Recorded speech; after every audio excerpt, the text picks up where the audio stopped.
Good morning, everyone. We're sorry for the little technical delay. I think For example. I think it's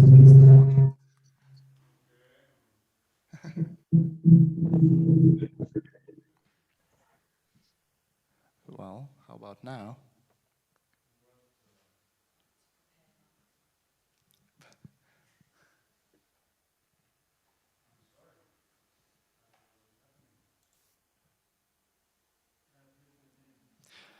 So, there's a microphone.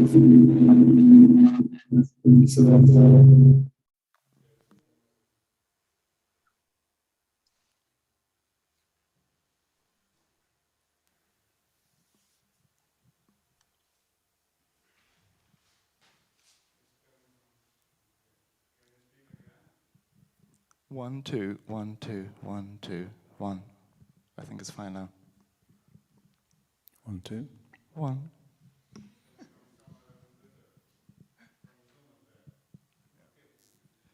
So, good morning again, everyone. We had some technical difficulties. I hope everything is resolved now. And we are going to start our 4th session from the creator's lips, which are the performances presentations. And our first presenters are Roger Redgate and Kate Ryder from Goldsmiths University of London and, as I see, Middlesex University of London. And their presentation is Improvisation as a Creative Impulse of Composition. Welcome.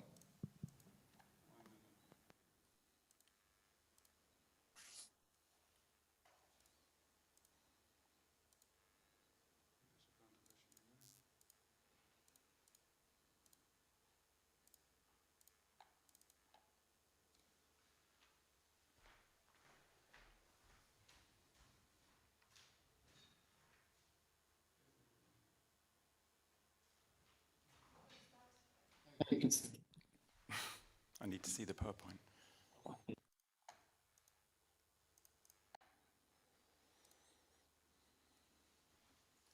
Okay.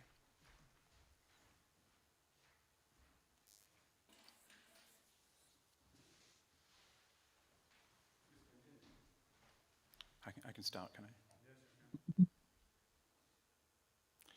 So good morning. It's a pleasure as always to be in Vilnius at the Principles of Music Composing conference. I've been here a few times now and it's always a wonderful conference and great to be here.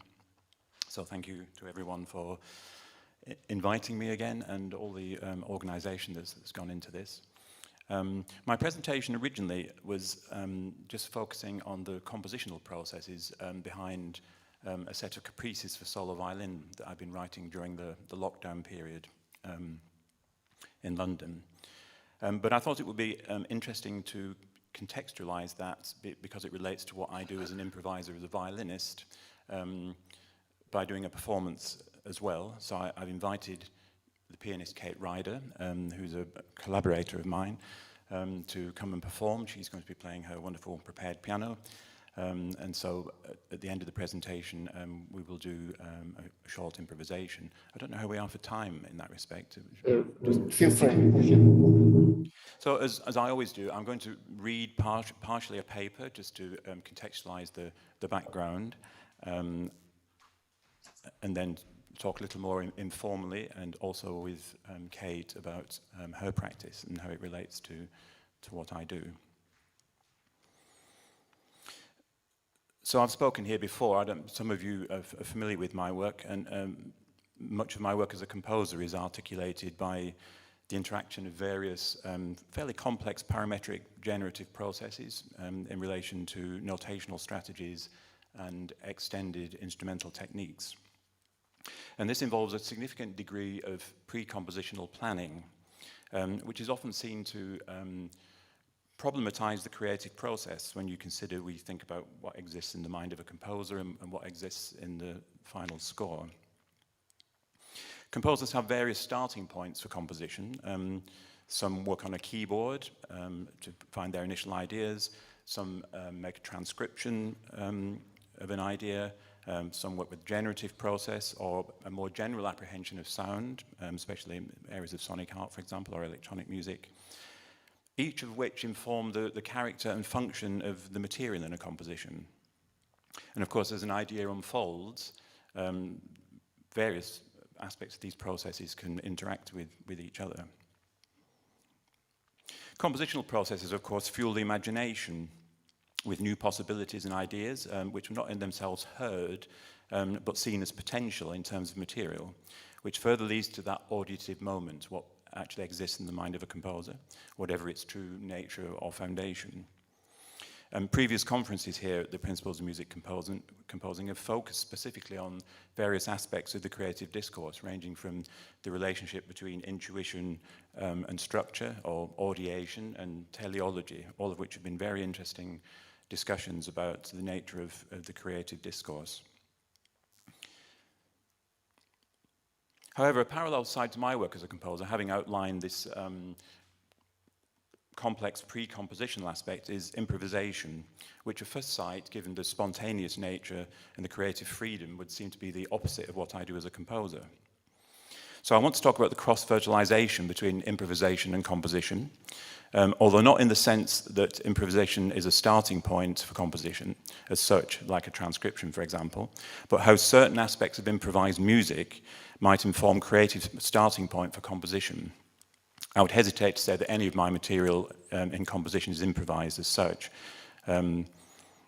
except for works that do specifically call for it. I'm just fond of these three quotes from composers and improvisers. So the first one is a conversation between the pianist and composer Frederick Rzewski and Steve Lacy, who's a well-known free improvising sax player who worked with Cecil Taylor. So Rzewski asked Steve Lacy, in 15 seconds, tell me the difference between composition and improvisation. And Steve answered, in 15 seconds, the difference between composition and improvisation is that in composition, you have all the time you want to think about what you want to say in 15 seconds, while in improvisation, you have only 15 seconds. And apparently, the conversation took 15 seconds. And then the composer Carla Bley, who may or may not be known to you, she's a jazz pianist and composer, I like this, says, I write pieces that are like drawings in a crayon book and the musicians color them themselves. That can also relate to a notated composition, of course, I think. And then the wonderful Thelonious Monk, I'm sure is known to you all, after what he considered to be a disappointing improvisation, was asked how it went, and he said he made all the wrong mistakes. So the role of improvisation and its relationship to composition has been much debated. Clearly, a starting point for a work might be improvised and then set in notation. And this is something discussed at length by Bruce Ellis Benson in his book, The Improvisation of Musical Dialogue. It's quite a philosophical book, but has some very interesting insights. And Benson suggests that every performance of a score involves some degree of improvisation, as there are elements latent in the score which are understood through performance practice, stylistic characteristics specific to a composer, or expressive gestural subtleties which elude the notational system. I've discussed something similar in previous papers here, which referred to what I call emergent materials, taking this principle of the notation a step further, as these properties being the intentions of the composer as aspects of material. So material can exist as a possibility in notation, less so than being defined by notation as a one-to-one mapping of an idea. It can also exist as a possibility in performance, either as something improvised or as a result of such notational resonance. So there's something weird on my page there, I'll jump that. Benson is referring to conventional music notation, of course, although graphic scores such as Cornelius Cowdrey's treatise accrue to a similar performance history and practice when studied seriously. It's even the case that material might be defined by the compositional processes themselves. On the other hand, a musical idea might be defined by the restrictions or potential of an instrument as a compositional determinant, which is clear, but this also indirectly relates to aspects of notation as a similar kind of restriction. The topology of the conventional score, for example, 5 lines on a stave, reading from left to right, high to low, specific delineations of pitch. And of course, composers from the mid-20th century devised all sorts of alternative notations, texts, graphic scores, etc., to sidestep these kinds of restrictions. However, an instrument also has certain restrictive properties: its range, its timbre, idiomatic conventions, and physicality of execution. Many composers similarly seek to find extensions to this through new playing techniques, use of electronics, etc. In a sense, we might also consider an instrument to be a kind of notation. Tablature, for example, is a representation of finger positions, a map of an instrument. Then there's descriptive notation, such as the kind of strategies developed by Helmut Lachenmann or Aaron Cassidy. This is an example of Helmut Lachenmann's instrument clef. I'm trying to find a pointer here. Here. There's an instrument clef, which you can see is a map of the instrument. So the composer is notating the movements of the player in relation to the instrument, like a kind of tablature, rather than what is actually to be played in terms of what we hear.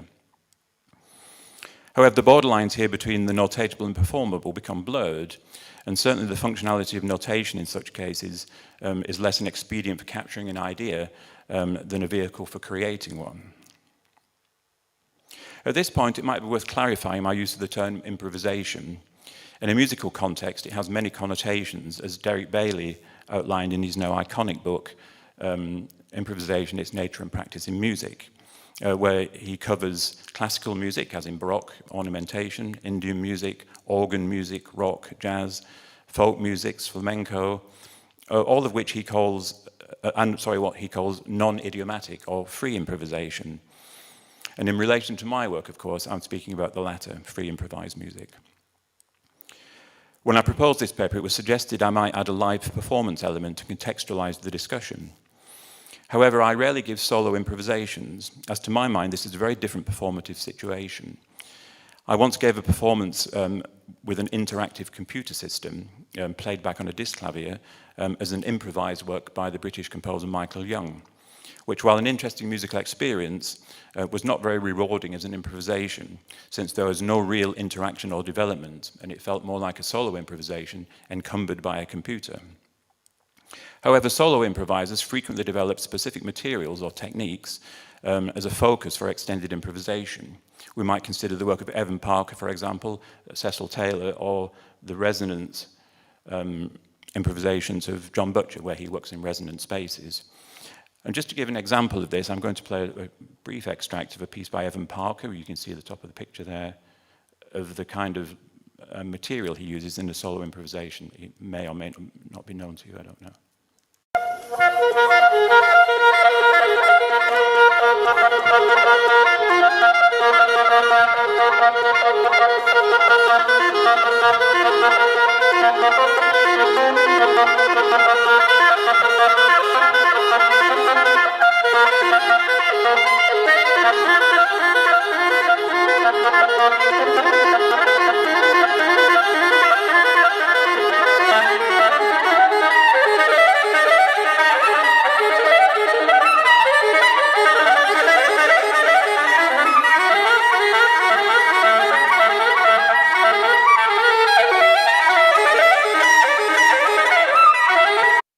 I'll stop that there. This improvisation lasts for about 20 minutes, and he doesn't stop to breathe, of course, because he's circular breathing, as you probably heard.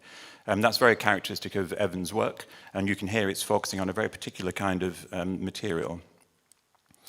When the sax player Anthony Braxton first started to do solo improvisations, he developed what he called language music, which consisted of 12 types or parameters used as a basis for improvisation. Which in itself already suggests something of a compositional approach, and indeed, of course, Braxton is well known as a composer as well. Later, he used these notations also as guidelines for other performers in his compositions and developed them along these lines. So we can see they consist of various kinds of types rather than techniques or such, that some of them are instrument specific. So such language might also relate to the specifics of an instrument, of course, in terms of extended techniques, multiphonics, for example, on a wind instrument, which are the result of constant practice and exploration.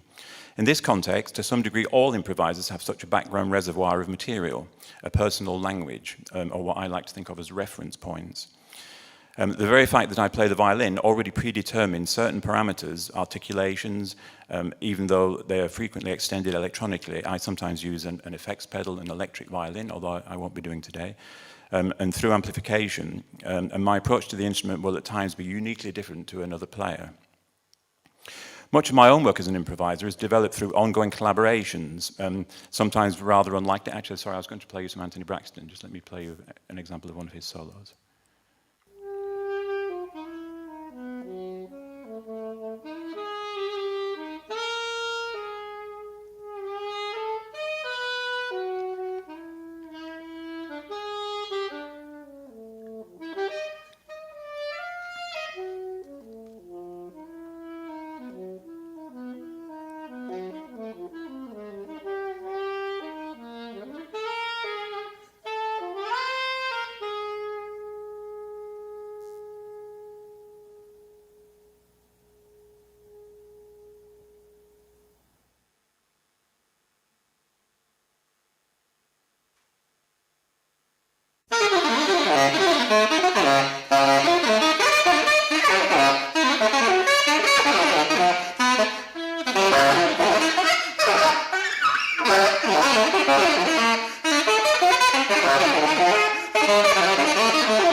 Hard to stop him when he's in full flight.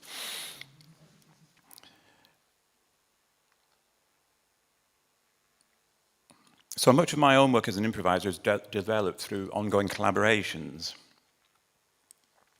Matt Wright, who you can see here, is a turntable player and laptop who works a lot using Ableton. So he both manipulates my material and his own material, which he plays on turntables. Emanuel Spinelli, who works with amplified objects. These are actually toys. You can't see them very clearly on the table here, but he has a very large collection of little toys and objects that make sounds, which he treats through his own programs that he's written using Max MSP. He creates these enormous landscapes and once again also samples what I'm playing to manipulate them. And then Kate Ryder, of course, sitting here, who works with prepared piano and all sorts of extensions to the piano through digital and electronic means.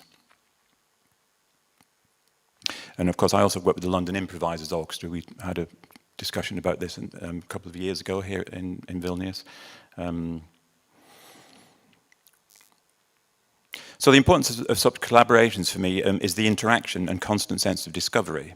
This is not about my instrument or superimposing specific ideas of mine on a particular improvisation. It's the interaction with other people and the constant challenge, where a soloist might be developing ongoing explorations through an idea or a technique. I place myself in an unknown situation with no preconceived ideas as to what's going to happen.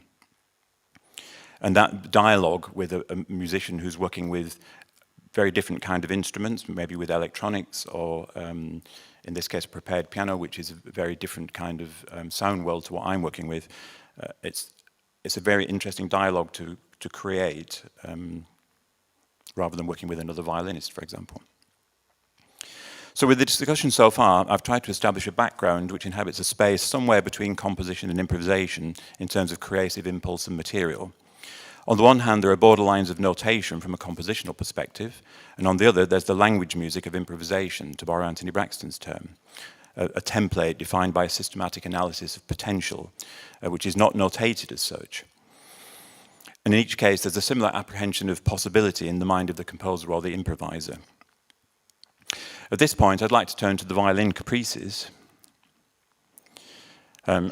Before I go any further, I'll just play you, this is caprice number 4, so you have something of the sound world. This is not played by me, this is played by Peter Shepherd-Skerverd, for whom the caprices were written. I think Peter's been here a few times, actually.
Okay, so that's a fully notated composition, of course. It's a caprice for solo violin.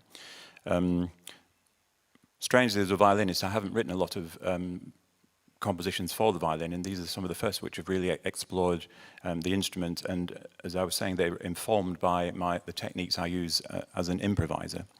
And they're based on the models of the Paganini and Locatelli caprices. I'm sure these are known to you. This is Paganini's caprice number 1. What's characteristic of these caprices is that they're 2 pages long. So I made that a restriction for my caprices. They're all 2 pages long. And they focus on a limited repertoire of techniques. This is number 1, as I said, and as you can see, it's based on arpeggiation. And then we get these chords here. This is basically the same kind of finger pattern, but played as 3-note chords. Then we have these descending thirds as a feature, which come again towards the end. Then the string crossing element here. So it focuses on very particular aspects of violin technique. I'll just play you a little fragment of it here, which is Itzhak Perlman.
couldn't bring myself to stop that.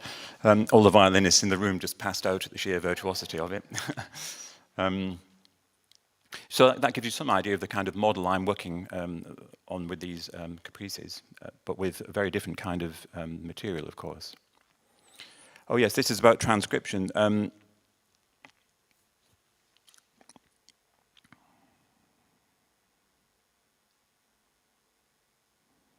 So when thinking about the compositional process, I wanted to focus on one or two techniques in the caprices, as I've said. Some aspects of this material reflect my usual kinds of texture or material, combined with techniques derived from improvisation as a violinist, my material as a composer, that is.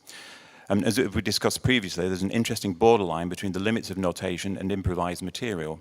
What can be notated, how material changes when fixed in notation.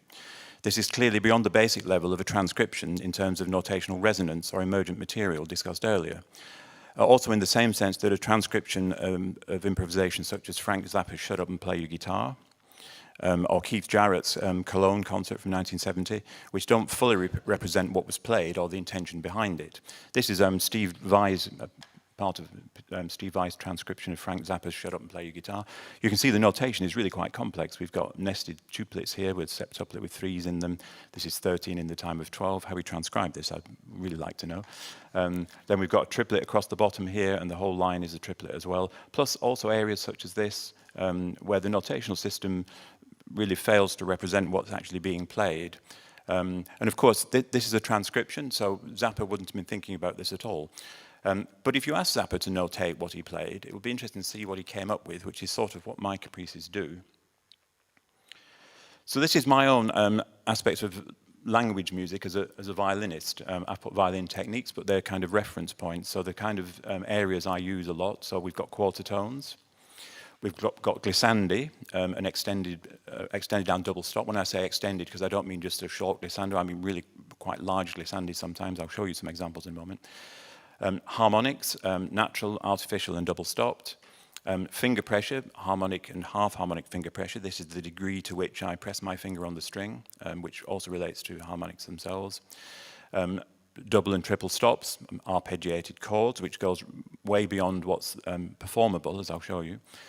Bowing techniques, so there's bow position and bow pressure, pressing extremely hard to make scratch tones, or very light bow pressure, which produces lots of overtones, and the usual col legno battuto, col legno tratto, sol ponce, and sol tasto. Then there's random finger movement and string crossing. Again, I will show you an example. Timbral string crossings and fingerings, left-hand pizzicato. This is something which composers don't use very often because in a way you need to be a violinist to understand how it works, but it was a big feature of a lot of Paganini's music, of course. And noise and unpitched timbres, which you do the whole range of on the violin. And then combinations of the above. And what interests me about putting them in a composition is the context, how the context changes and how I can rapidly change from one to another, which I might not do in an improvisation.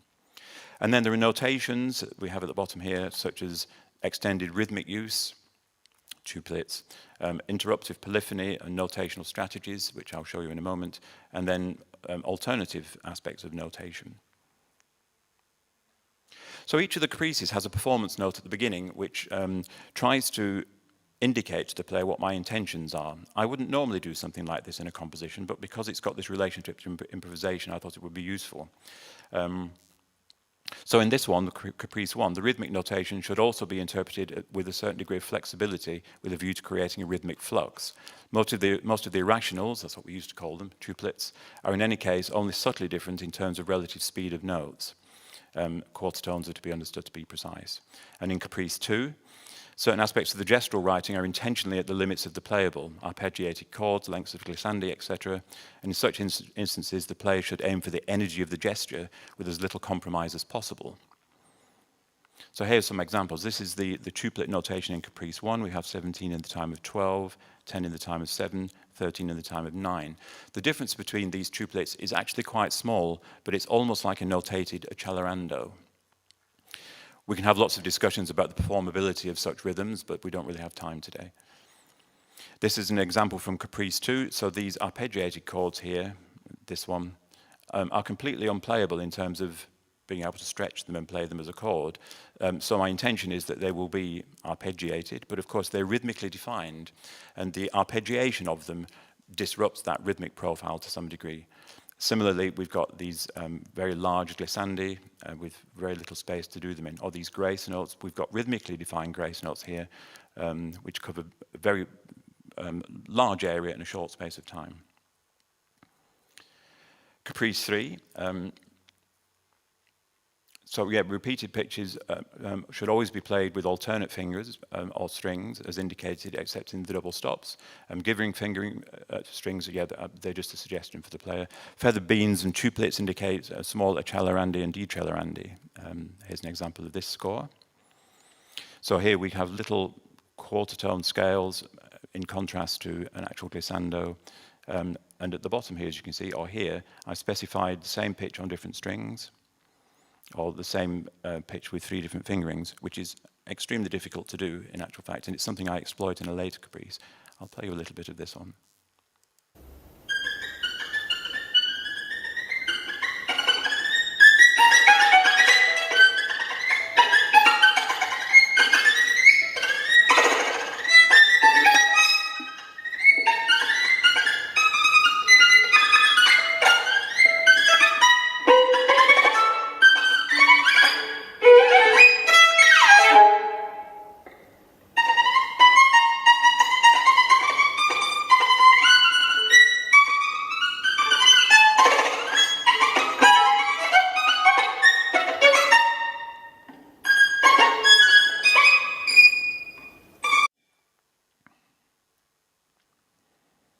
Caprice 4, this makes some rather interesting innovations from my point of view. There's microtonal inflections as opposed to quarter tones. And this is a new feature I've never done before, but I've done in these pieces, which is a fraction of a tuplet. So this indicates that there are only 5 of the 7 notes of a septuplet. So in other words, you play at the speed of a septuplet, but only 5 of the notes. And then this is a particularly horrible one at the end. And the last 3 lines of the score are an example of interruptive polyphony, where the resulting rhythm is to be articulated and not double stopped. I'll show you that in the score, and it's quite frightening. But yes, this is it. So here we have the microtonal notation. So these are microtonal inflections. This is the last few lines of the pieces of the caprice you heard earlier. If you're a violinist, you can see how horribly difficult that is to play. It combines harmonics and stop notes, double stops, and I've been quite specific about how and where things should be played. It's a very frightening passage, and it is at the limits of the playable. But that's what interests me, because certain aspects of improvised music, I think, can't be notated. So it's exploring that border area between the notation and what is potentially improvised. This is an example of the tuplet notation. So you can see at the bottom here, there's a septuplet where only 5 notes are played. This is another particularly horrible one where we've got 5 in the time of 4, but there are only 4 of them with only 2 impulses of a triplet inside that. Yes, I know. And the left-hand pizzicato. So I mentioned this. This is something I use a lot. I've always been a fan of Paganini, and I played a lot when I was a student. And he's one of the few composers who really wrote left-hand pizzicato to any developed degree. And I was really interested in exploring it, particularly because composers don't do it. So all these little crosses, the little plus signs, indicate something which is plucked with the left hand. Again, you can see there are combinations of playing techniques. There were glissandi here, and there are combinations of left-hand pizzicato and harmonics. Again, very, very difficult to do, but I'm interested in the result when it's played. Peter made a very nice little video of it here. It's not him playing, but it's just a rather cute video, which I thought you might like to see, and to hear the left-hand pizzicato. Let's hope the video plays.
stop it there for reasons of time, but you get the general idea. Actually, when Peter had spent about a week practicing this, his finger, little finger, was literally bleeding, because obviously a lot of it's done like this, with endless plucking on rather sharp violin strings. Caprice 6, for reasons of time, I'll just jump to the score. This uses the little fingering process I was talking about, or the alternative crossing of strings, and I'll just play you a little bit.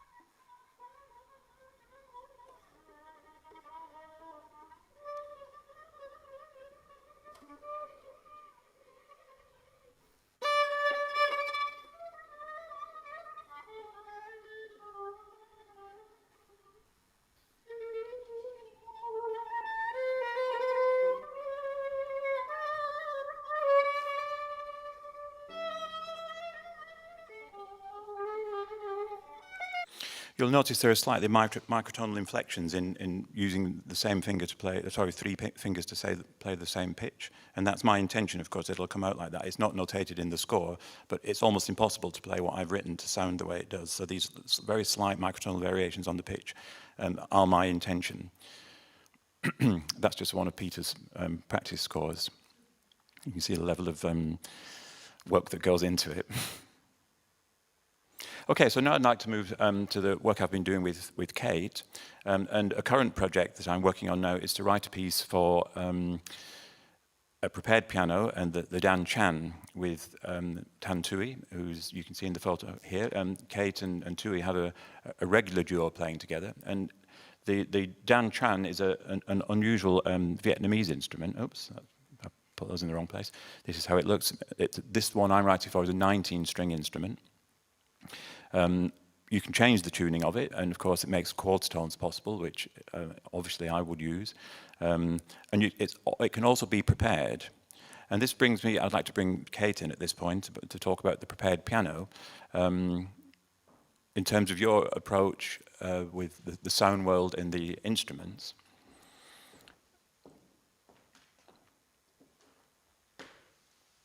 So this is microphone. Good morning. So, okay, perhaps you could just tell us, because obviously you prepared the piano already up there for an improvisation, about the resources you have and how you incorporate them into an improvisation. I was before I talk about this, I was just listening to what you had to say, and about composition in a way, for you having come out of improvisation to a certain degree. And for me, I was thinking with a prepared piano, in certain sense, it's the opposite for me, because I began working with preparations and exploring preparations, obviously through John Cage, who was the great creator of inventor of this instrument, which he wrote for exclusively in the 1940s, basically only wrote for prepared piano during that decade. But since then, both as a soloist and with other musicians, I've tried to, and composers, I've tried to create a repertoire which uses the prepared piano, obviously in various different forms of preparations. But out of that really has come this interest in improvising, and improvising with the prepared piano. And of course, these are the basic forms of preparations that Cage uses. So we may very well talk about gongs. He has always used metal screws. He, of course, had to find all this out of interest in the dance and working for dance. We now tend to use more accessible preparations, such as magnets, which obviously are much happier events for piano technicians, who always frown at me if I use metal screws in the piano. But it does produce, as I hope we show later, it produces similar sounds. So these wonderful gong-like sounds, a little bit akin to perhaps a gamelan orchestra, which Cage was obviously thinking of at the time. We have bells, which I will use a stick in order to strike those gongs, to strike the metal screws and the magnets. We have mutes, which are equally important and equally can be very resonant when using the pedal. So I use very strong rubber, like the kind of rubber you can find in a science laboratory, you know, rubber bungs. I don't know if that means anything to you. And these days, of course, you would use blue tack, very easily obtainable, very easily put in and very easily removed, which is something that it's very important to both the performer and composer. Cage, in his time, of course, used felt as well as a mute to dampen the strings. As I said, these can also be very resonant, but you need to use the pedal in order to make those resonances. I'm also very interested when the piano is kept dry. So you have actually a different kind of repertoire when you're using, with the same sounds, when you're using the pedal or not, which is a very interesting addition to the repertoire of sounds. Rattles, you can have, in fact, Cage used little nuts on top of the screws, which act as a kind of hi-hat, percussive sound, and it's still very, very effective. These days I've seen everything from a tic-tac box, you know, these little sweets, to bottle tops which you can attach and also make vibrations. Of course, jazz musicians were doing this, as they so often do, innovating even before John Cage. They were using, in upright pianos, they were using pieces of paper and sticking things on the strings, you know, way back earlier in the 1920s and 1930s. As ever, I feel jazz musicians lead the way with innovations. So this is the other parameter. And finally, I would say scrapes and vibrations with metal inserts, which are very, very important to the aspect of the inside the piano sound. All these preparations I'm talking about are fixed. And so perhaps more interestingly for me now, I work on the inside. And this may be a greater connection with what Roger is talking about in terms of what he's doing on the violin.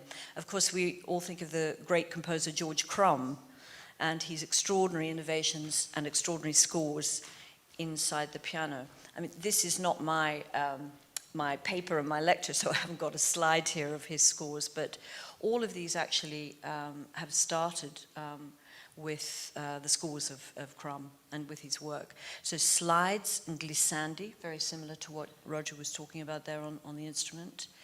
Tapping on the strings, whether with, again, resonance and pedal or without.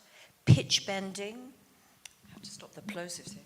Pitch bending, which is very interesting for me, of course, working with this Dan Chang that we were talking about, which the major feature of is this wonderful, you know, these kinds of sounds. Harmonics, of course, which are so wonderful in the piano, the very long strings. Very similar, the plucking and the strumming of the strings. Great difference whether you're using your fingernails, a plectrum, or fingertips. Scrapes, sweeps and rubbing. As I mentioned, pedal with and without. And of course, a whole other new discussion, which we don't have time for here, which is using external devices. Often I will use a MIDI keyboard, which has got various, which is attached to various max patches, or maybe something, a program like Super Collider, which complements, I hope, what is going on inside the instrument, rather than being something external.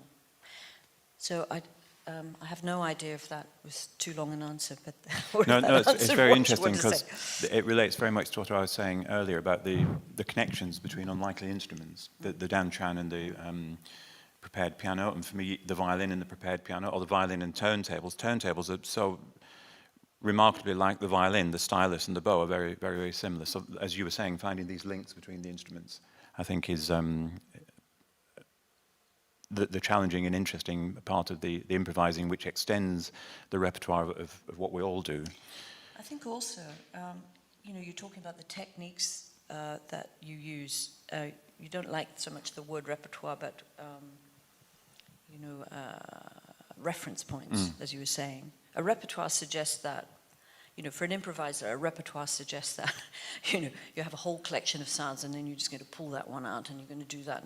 Whereas a reference point means that while you're making spontaneous music, which actually is something I prefer to say, rather than improvising, making spontaneous music, means that you have to be fluent in all these areas and you have to know your reference points. I think that's the difference. And indeed, that's the answer to people who just sometimes think that it's just a collection of gestures. Yeah. Do you know what I'm saying? Yeah. I don't know if you agree with that, but... Absolutely, yeah. We probably should do some playing, shouldn't we? Because time's pressing, I think. Time is pressing, yeah. I was 5 minutes. I was going to briefly talk about comprovisation, which is composing for improvisers, and that's what it's become known as, composition, where a composer gives a structure and there's a performative freedom for the improvisers. You can imagine a player that plays an instrument like the Dan Chan, excuse me, isn't familiar with the kind of notational strategies I use. So it requires a considerable rethinking of notation, such as this, for example, or this, but we haven't really got time to discuss these in detail, but it's improvisational structures. But I think we should probably go on and play because it's time's pressing. I guess just one more thing to say is how interesting it is. I was playing at a festival a couple of weeks ago, and I was thrown in the deep end. I had to improvise with an actor, and we had no rehearsal. We discussed a little bit, but we were thrown in the deep end. And then I was also improvising with a visual artist who was also a violinist. And both of these experiences were so incredibly different and made me explore, you know, my own instrument spontaneously and much more. So all my reactions and all the things I've learned from that, you know, I bring to something else. I think you were mentioning a similar thing, you know, when you play with many different people as you do, a turntable player, and you know, it makes you look at your own gestures and change your reference points, doesn't it? Yeah, it's always interesting to, and as improvisers, it's something we do a lot, to play with people that you've never played with before and you haven't rehearsed. So you walk on stage and you don't know each other. Well, you might know each other by reputation, but and you just start playing. And the most unnerving thing is people who play laptops, because they just sit there staring at the screen. Almost anything could come out. You know, with a double bass player or a sax player, you've got some idea of what's going to happen, and there's the physicality of playing the instrument. But when somebody's sitting there, probably doing their emails or surfing on the internet, and you just don't know.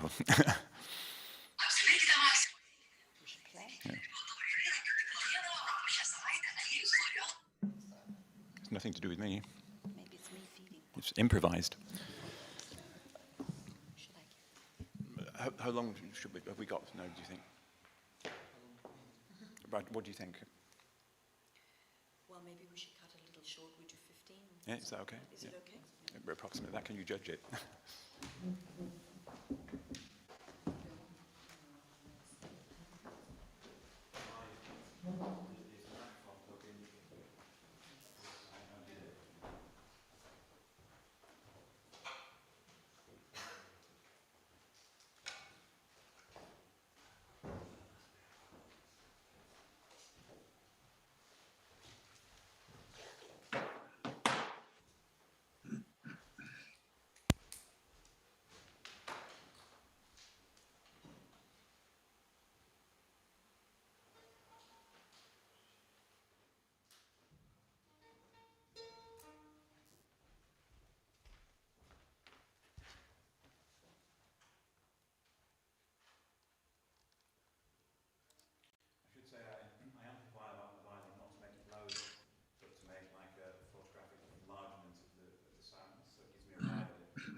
now. We are really behind our schedule, but we still have to do some questions. Perhaps there are any in the audience? Or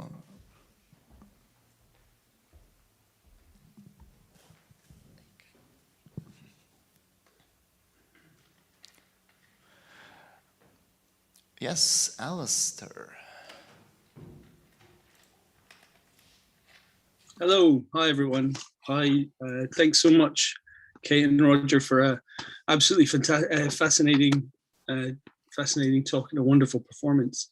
I wanted to ask a question about incorporating perhaps the more extra musical aspects of improvisation. It was really fascinating to hear, particularly how techniques and sounds and strategies at that level were incorporated. And I just wanted to see if you'd ever used or had any thoughts about incorporating perhaps global or theatrical parts of what improvisation means. For instance, you know, how improvisation obviously changes how we approach it as listeners, perhaps you know, thinking of it less in a goal-orientated way and not quite in local dialogues, but perhaps there's something else that it brings up. But I know more importantly, and I don't want this to sound whimsical, I mean it very, very seriously, in terms of the dramatization of politics in music. For instance, aspects of improvisation where I think of it as as a performer myself, when you're playing in a band and you want the others to do something and you're trying to enact a strategy and that very clearly fails.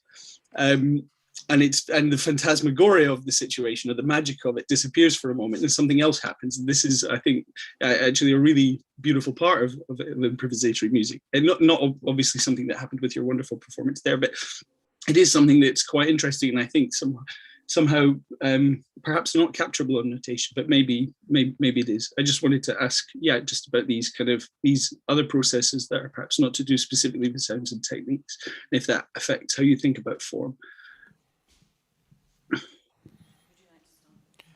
Well, I think it seems to be quite a lot of different aspects to that question, Alistair.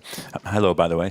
In the sense of using text or extra musical aspects is something Kate's worked with a lot more than me. She's actually studied theatre and worked with an actor, as she said, and also went your work with Tui, I think, is quite physical sometimes. The dynamics of an improvisation, I only ever try to change it if I think something's going on too long or something, or there's always that element if somebody does something and you can't relate to it or you don't like it. So you can seek to destroy it or you can just stop. Can I just come in there? I was going to say that I don't think there's any, I mean, you talk about a strategy. That's an interesting word. Because if you have a strategy and in the sense of something predetermined, even for a brief moment, then in a way you're bound to either not be playing spontaneously with the other, or however many collaborators you have, or you're completely stuck yourself. You can't really go anywhere, and you're bound to fail. Do you see what I mean? I think the very wonderful and very freeing thing about being in a making spontaneous music is that in a way the technique is not to fail. You know, you can't, in a way, nothing can be wrong. It might be unexpected, but I think, as Roger was saying, that you might decide to completely block it and to change it. But then, as a good performer, as a good improviser, you need to go with that. So, in a way, for me, I'd question the word strategy, and also I just can't see that, given that it is the language that you're playing with a person who understands your language, or maybe not even that, nothing can be wrong. In that sense. This is why I like the quote, I don't know if you saw the beginning, Alistair, from Thelonious Monk about making the wrong mistakes. You know what I mean? If you do something wrong, in a sense it's not wrong, it's making it work.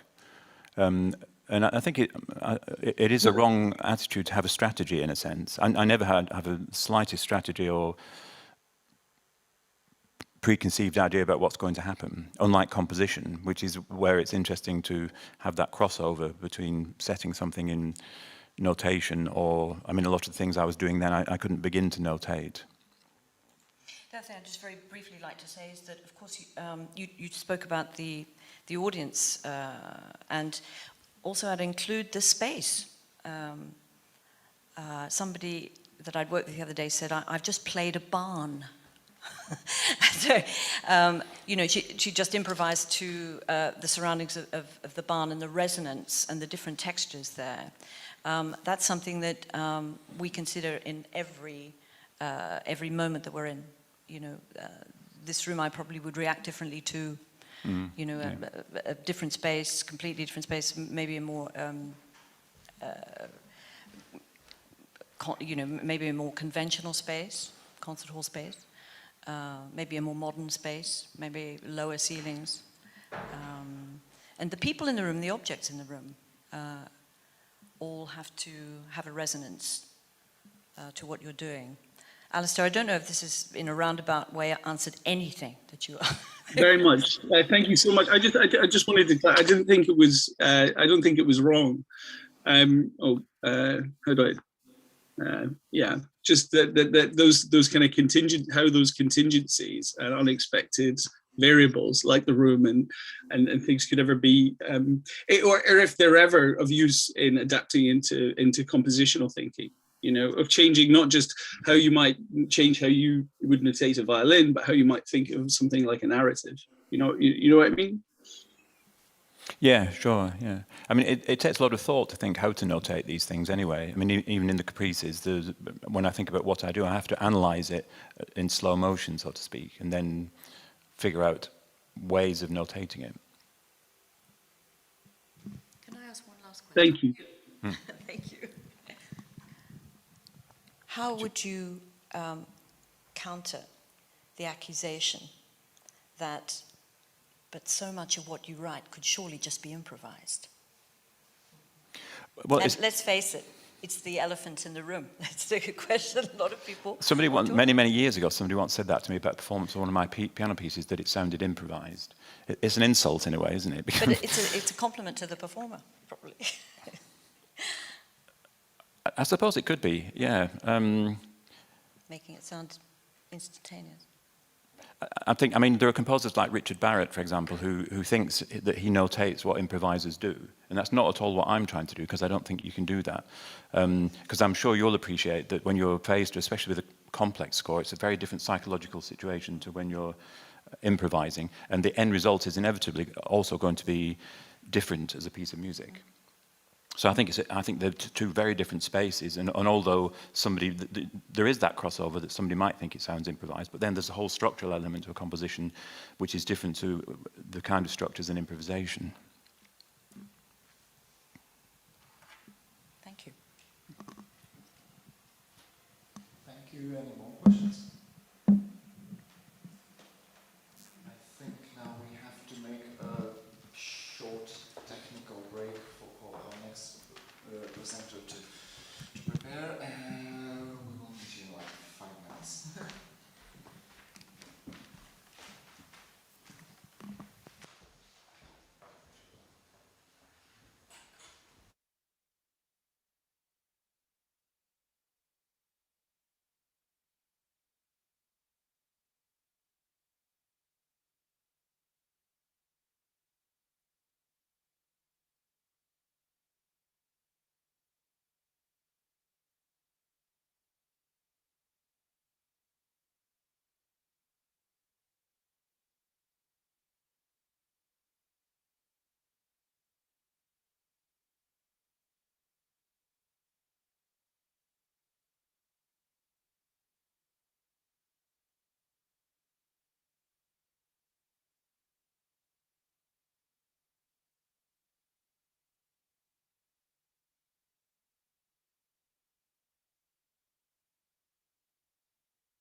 Šitoje vietoje gros, bet aš pradėsiu nuo tenais.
Skaidrės.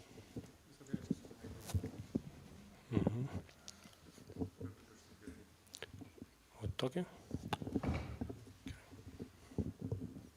Biškį gal aukščiau. Viens.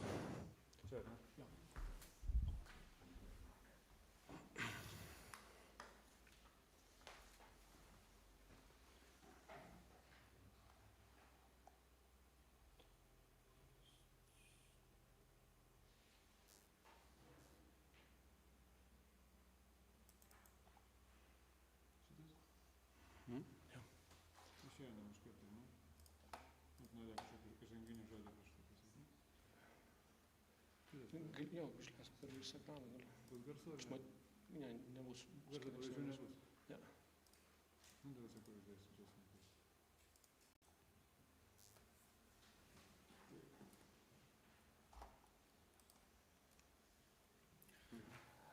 So we are...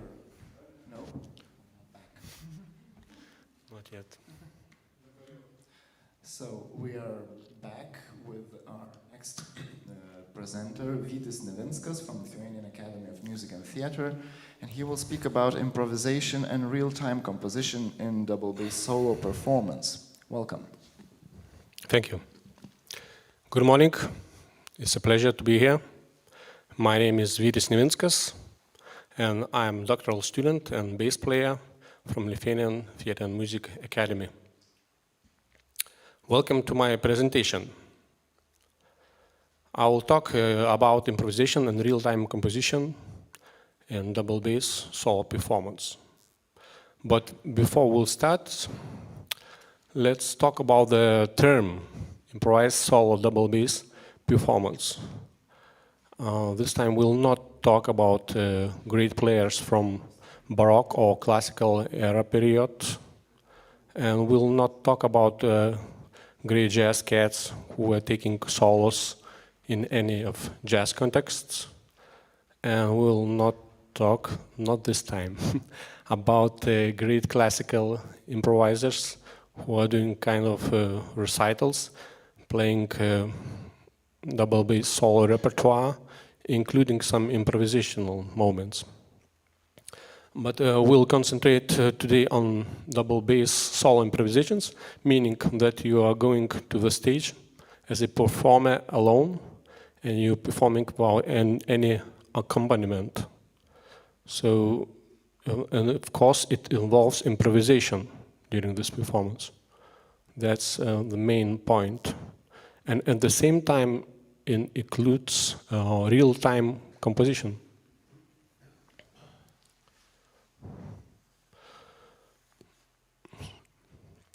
Beginning of improvised double bass solo performance was in 1968, and it was started by this guy, as you can see, Barry Phillips, originally American from West Coast.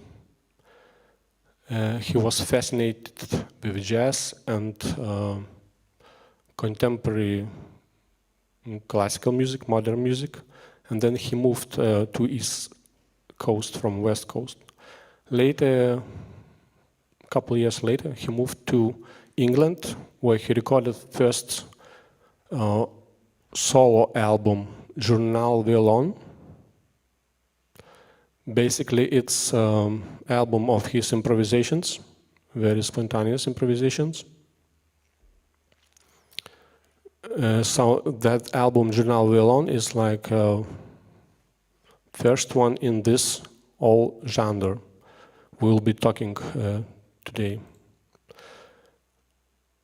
The same album, the same year, came out in England under other name, Encampment Barret or Basse Barret.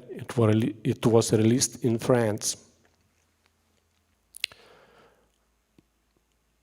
So Barry Phillips is also a very productive performer. He made 6 solo albums during his career. Other significant and productive bassists of this genre, also woman from France, Joël Leander, Englishman Barry Guy, great improviser from Germany, Peter Kowalt, and Japanese Motoharu Yoshizawa. All they did 6 or 7 solo albums.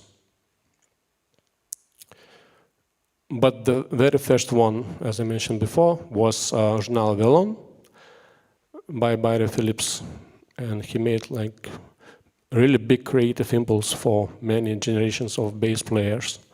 And now it's more than 100 bassists from all over the world who created similar kind of album.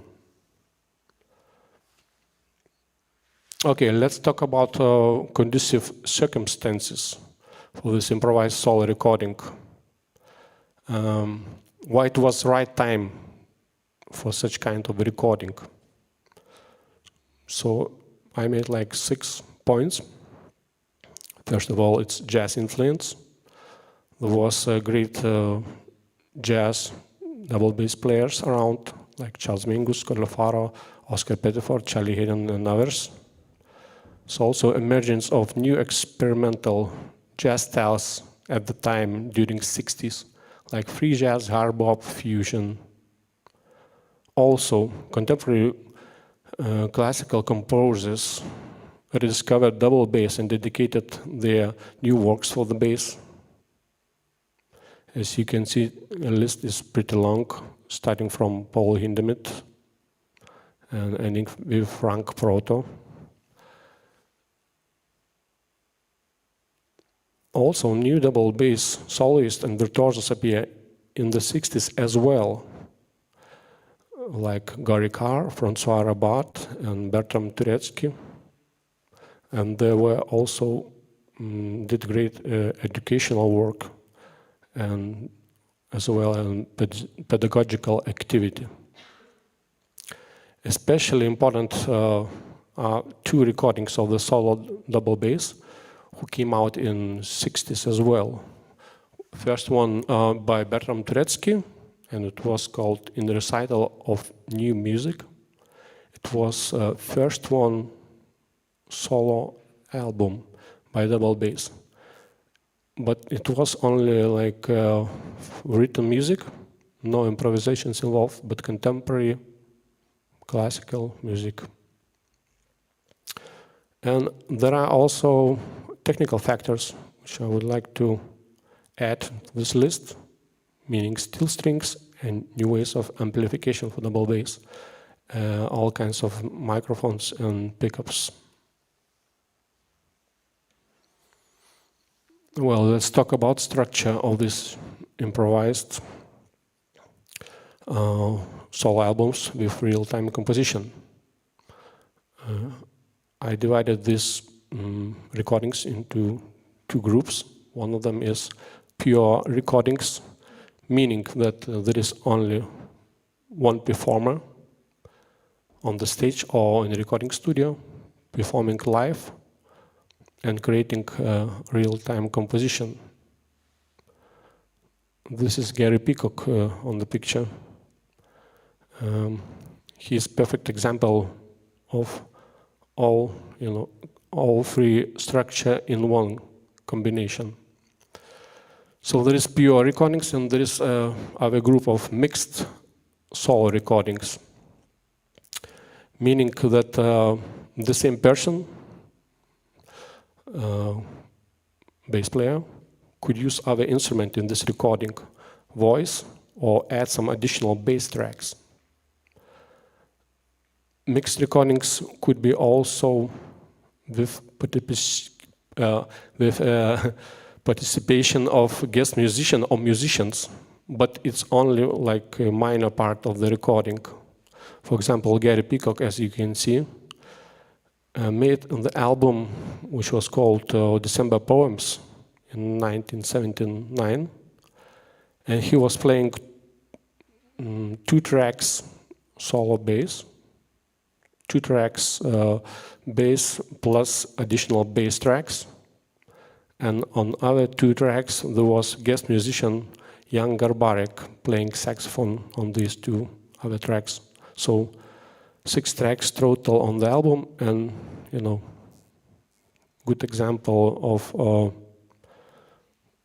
different structure of the album. So 2 tracks of pure playing, 2 tracks of mixed solo recordings, and 2 tracks of mixed solo recordings with guest musician.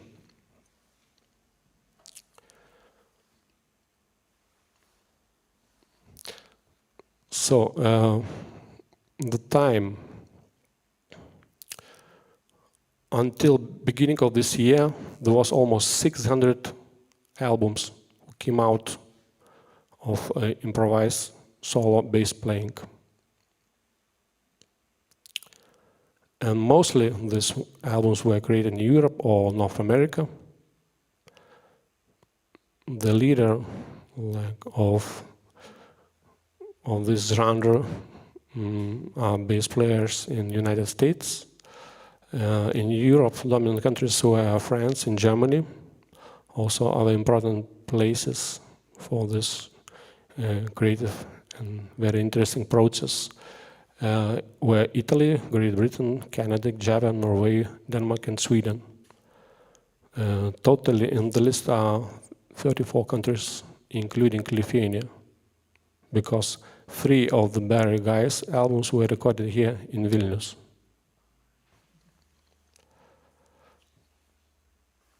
Now you can see on the table of improvised double bass solo albums. As you can see on the left, there is quantity of the albums, and below it's dates of publishing.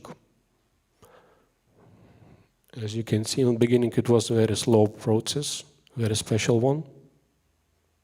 And in the 90s, it became more and more often. And in the beginning of 21st century, it increased. But the record of this kind of recordings is last year. Do you know why? Most of the albums were created at home during the year of pandemic. There was a good chance for musicians to do some recordings or to go back and release old recordings, because everybody had much more time than usually.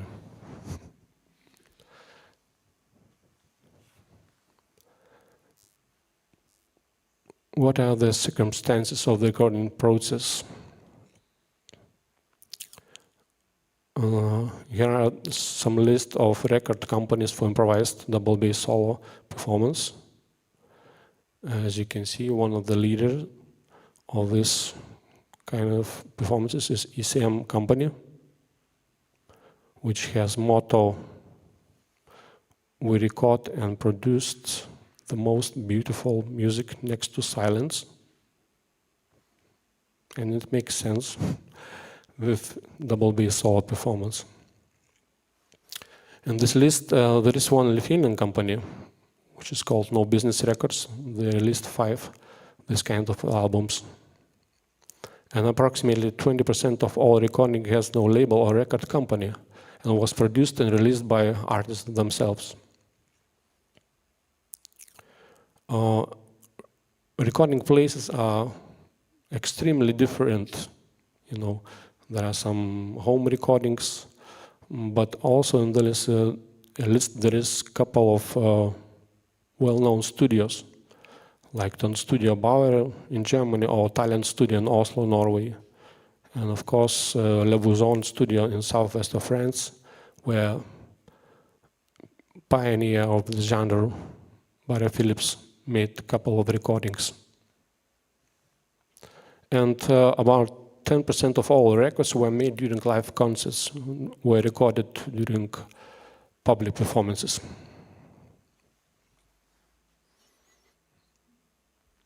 Okay, so we'll move on to styles of improvised double bass solo albums.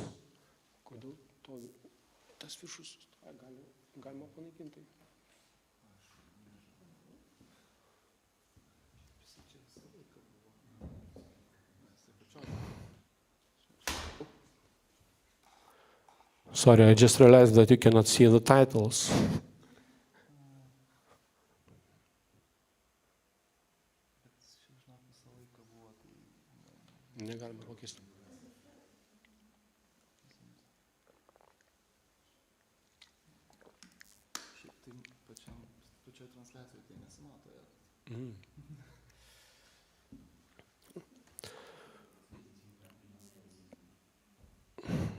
Okay.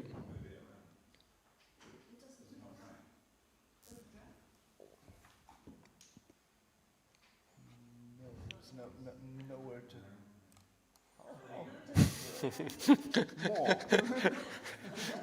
That was pretty simple, thank you.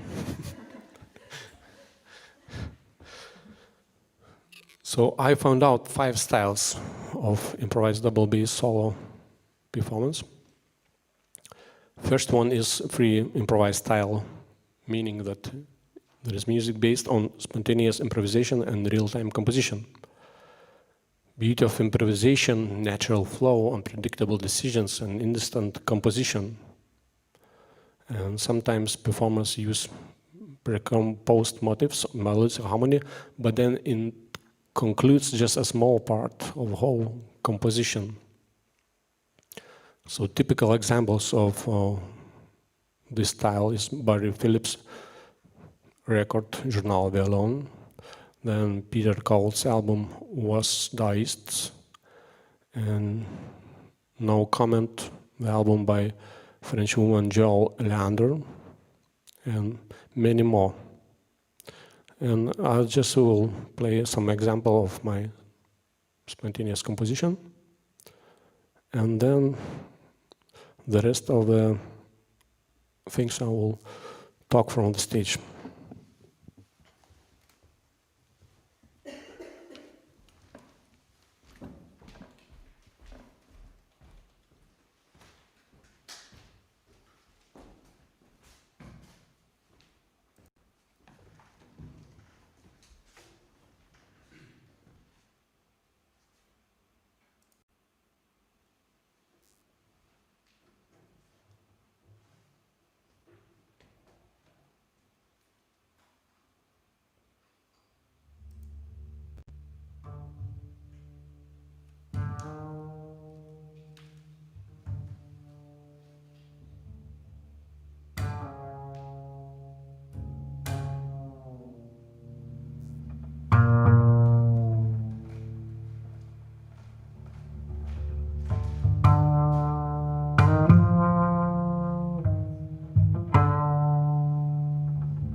Second style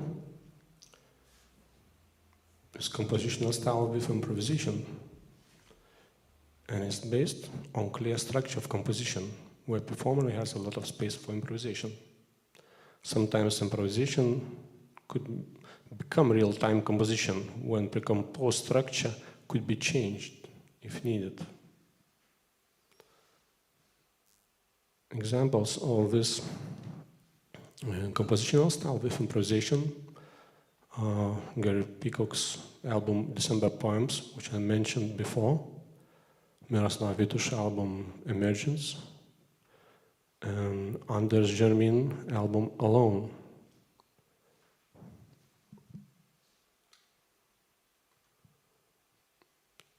Like live example, I chose excerpt from Miroslav Vytis' album Emergence.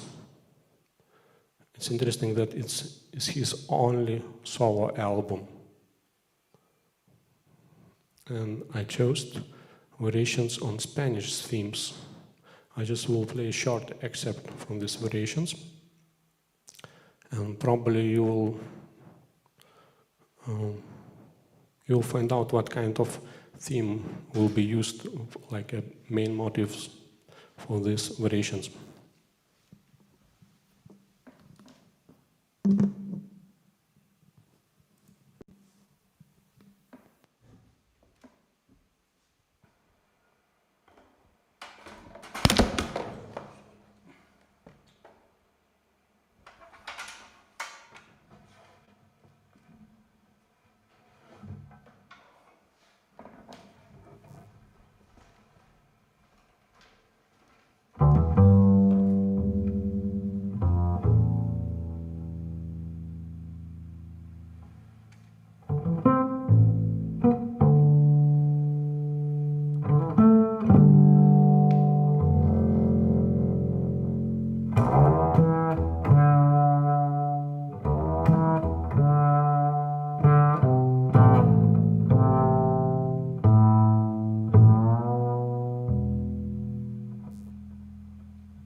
Thank you very much. Let's move on to the next one.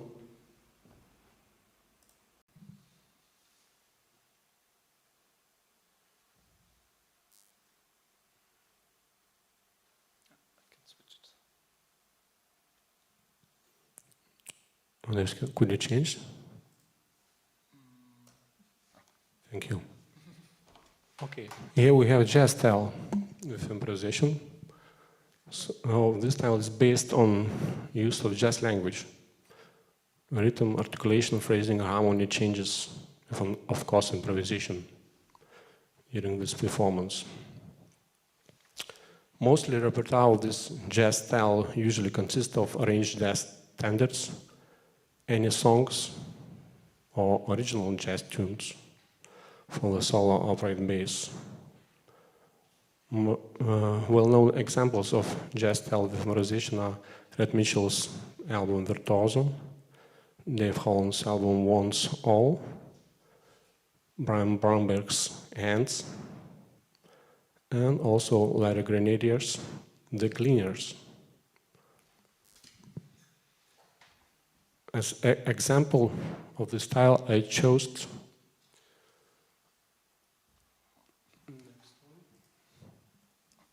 Dave Holland's album Once All. And the composition, I'm going to perform the excerpt of composition. It's called Goodbye Port Pie Hat, and it was originally written by Charles Mingus, but Dave Holland arranged it for double bass solo.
Yes, contemporary classical style with improvisation, meaning that this music is based on contemporary Western classical music tradition, using improvisation. Contemporary classical style follows tradition of Western classical music, but could be influenced by any other styles as well. So, a very good example of the style is Body Guy. He's a specific example of virtuoso performer in this style. In his performances, he mixing Baroque music and improvisational music. And good examples, typical examples of this contemporary classical style are Kalliopi Stiga's album Jeu d'Enfant, Stefano Scadinibio album Geografica Amorosa, and one of the Body Guy's albums, Symmetries. As an example of this classical style with improvisation, I chose, next page please.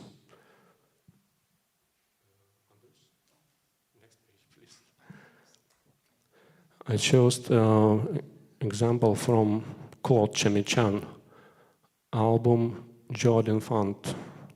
He's a double bass player from France. He made 4 solo albums. This is his first one. Jeu d'Enfant in French, I believe it's called Children's Play in English. So I'll play one of his compositions, which is called Gabin.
Thank you.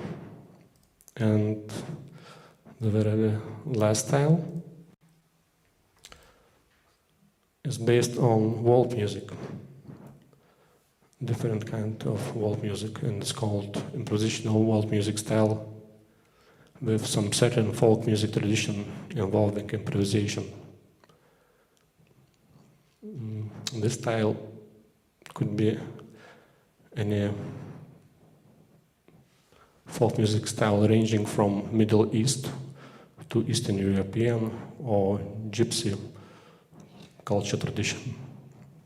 And examples of this style are Enrique Texier's album Amir, Renaud Garcia Fon album Oriental Bass, and Witold Rex's album Bass Fiddle a la Polaka. And for this example, I would like to perform my own composition, the part of the composition. Music is the Ocean, which is based on loose interpretation of Lithuanian folk style. And for this composition, I will use loop pedal here on the stage. And it will help for me create more bass tracks.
The last thing, conclusions. First one, improvised double solo performance became improvisational music genre, and improvisation, real-time composition were major landmarks of this new genre. Double bass could be solo instrument, right? Not only part of ensemble or orchestra. And improvised double solo performance is the process which requires maximum concentration, highest performance technique, and exceptional creativity. And thank you very much for your time and attention.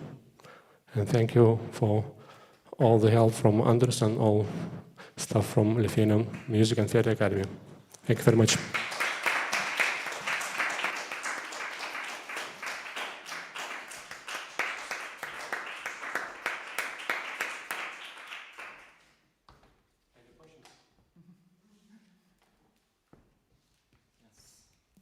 Yes, Roger, please. Thank you for that really very interesting presentation and overview of solo double bass. I'm curious that almost all the examples you played were pizzicato. All examples pizzicato? Almost all were pizzicato, which is curious. Do solo bass players not use the bow? Oh, they use, definitely. I'm just I'm used to more play pizzicato myself, but of course it's part of expression, definitely. Bass players use a lot of bowing actually, like, for example, Barry Guy. That's what I was going to ask you next, about Barry Guy, because of all the extended techniques, and also he uses percussion sticks and all sorts of things. Of course, it's difficult to transcribe, isn't it? Because these are transcriptions of improvisations, and what Barry Guy does is almost impossible to do. Exactly, they're extremely difficult transcriptions. Yeah. The other thing is, do you know the work of Jerry Hemingway? Excuse me? Jerry Hemingway. Do you know his playing? Yeah. Just a little bit. Because he's another one in the kind of Barry Guy tradition I thought would be interesting to you. Is he also originally from England? No, he's American. American, yeah, okay. Yeah. I think he's based in New York. Yeah. Actually, I was shocked and surprised how many great bass players are around the world, doing this similar kind of things. There are a lot, yeah. And another player, he's dead now, but was the Italian player Fernando Grillo. Do you know his playing? Yes, He also some very extraordinary improvisations from solo double bass. Yeah. And plus, he was a classical virtuoso. Yeah, absolutely. Playing very difficult, like contemporary music concertos. Yeah, like Scott Anibio. I think he studied with him. I think, if I remember. Exactly. Yeah. Any other questions? Yeah?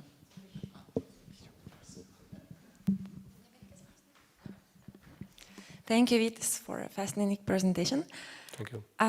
I'd like to ask, which of these presented styles do you mostly use in your own concerts, performances? Thank you for a good question. I didn't think about this yet. I think maybe first two ones, where basically more maybe a second one, where it was more the composition and some spaces for improvisation. But as I mentioned before, sometimes this improvisation become real-time composition, and then structure of composition changes, and then we go to a different page. By like fascinated with improvisation, just it could change on the fly. If you feel good, there is good flow, composition could move to other direction.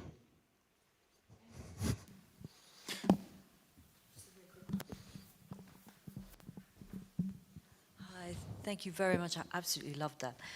Thank you. I just want to ask you about recording.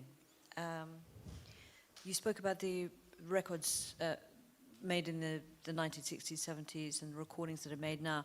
I wonder what your attitude is to non-edited recordings. Some improvisers feel very strongly about that. There should be no editing in the process whatsoever. Should do a complete take. Others maybe take the best sections and meld them together. I think it's an interesting aspect of recording that's very different for improvisations and improvisers compared to playing set works, pre-written work. Thank you. It's a very interesting question. I don't really have like a strong opinion about this, but I think it's very personal. It's some people's are like perfectionists.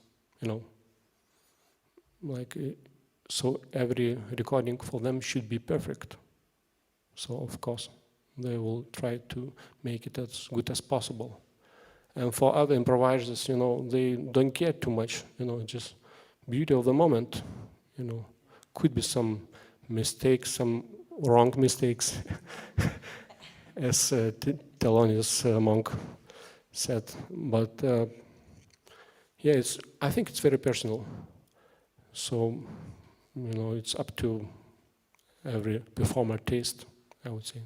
Do you know how many of those early recordings were straight-through recordings, or been edited? From this all the list, Yeah, yeah. I didn't make this kind of research, but it's a good point, I will try to find out Great. before end of the next year. For next presentation. For my final actually presentation while graduating from this school. Thank you. Thank you. Any other questions? Online, perhaps? No. I also have a sort of, I don't know, question or observation, but double bass solo basically is of the second half of the 20th century. Yes, indeed. Historically, double bass has always had a certain role, like classical music or jazz. It has to always been a supporting instrument. Not really, not always. There were some great improvisers in Baroque time, yes, in classical era as well. But they always had to fit like this hierarchical system in the ensemble and in the harmony of the piece. Yes. So as a jazz musicians, you probably also focus when developing your skills on studying the harmony and how to fit in that system. And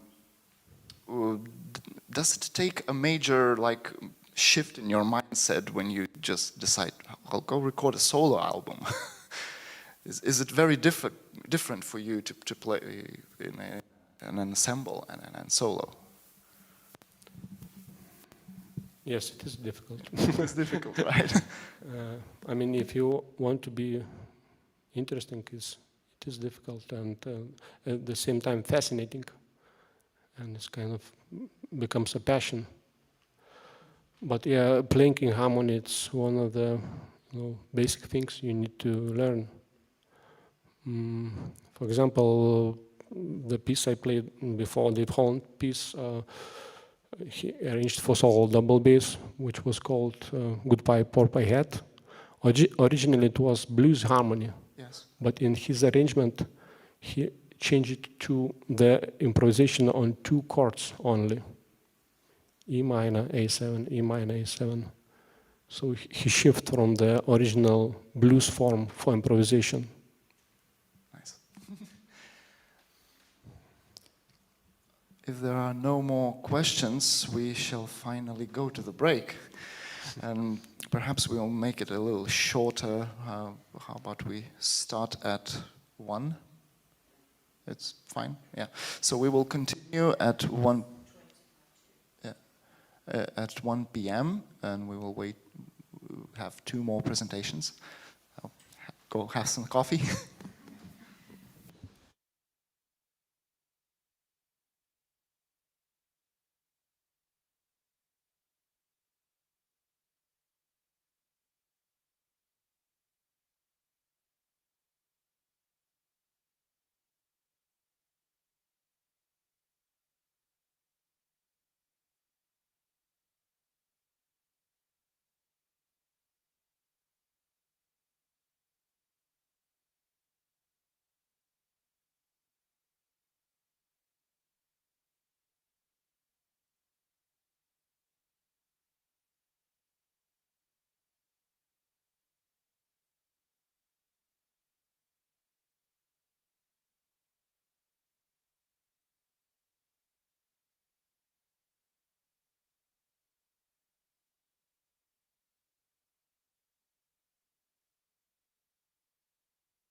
So, welcome back to the fourth session. Our next presenters are Manos Panayiotakis from Colors Conservatory in Greece and Elena Perisynaki from University of York, who is a PhD candidate there. Their presentation is called From the Genesis of an Idea to the Interpretation of the Performer, Creative Principles and Negotiation in Collaborative Composition. It's all yours. Hello to everybody, and thank you very much for providing us with the opportunity to take part once again to this wonderful conference that happens every year here in Vilnius. This recital presentation explores aspects of compositional creativity in collaborative composition, from the genesis of an idea to the performer's interpretation. We will be discussing and later performing 3 of my works written from 2019 to 2021, which were created within the following compositional contexts. Walk Through a Quiet Place for piano, which was composed for a specific performer. Chant of the Chelidons for alto flute, written for the composer-performer, and the Monody of Icarus for flute and piano, composed for educational purposes. The aim of the presentation is to identify creative principles and elements that contributed to the creation of the final result through reflection on the processes that took place in each context. We are focusing on the creative dialogue, the exchange of creative ideas, limitations, and negotiations which facilitated the realization of the initial compositional thought from paper form to the audience. The reflective points we collected do not intend to lead to a generalized conclusion, but rather to contribute to the dialogue about collaborative composition. This may also be an opportunity to invite further thoughts and discussions on this topic by sharing others' experiences in similar scenarios. The performance parts showcase the final compositional result of the collaborative process, highlighting the practical impact of the creative decisions. Collaborative comparison is a topic which has triggered the interest of those involved immediately in the process, composers and performer, as well as researchers and analysts who have shared data, thoughts, and insights of their experiences. In the changing composer-performer relationship, a monologue and a dialogue, Lucas Foss talks about what he calls the division of labor. I write it, you play it. The division of what is an indivisible whole, music, into 2 separate processes: composition, the making of the music, and performance, the making of music. Fitch and Hyde comment on this division, acknowledging that it seems to reinforce the boundaries inherent in the composer and performer respective roles. Their article gives a detailed account of their collaboration as composer and performer, with examples from their work to demonstrate a more dynamic model of collaborative creative practice. They also state that the relation between composer and performer is very complex.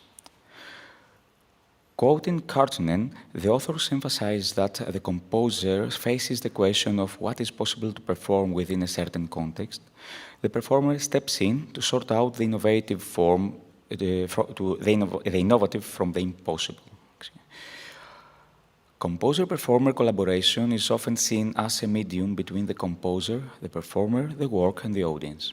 Fitch and Hyde further state that in a musical culture that has understood the performer's role primarily as a mediator between composer, piece, and audience, the performer may take a vital, inventive stance in which problems, musical ideas, are formulated and reformulated.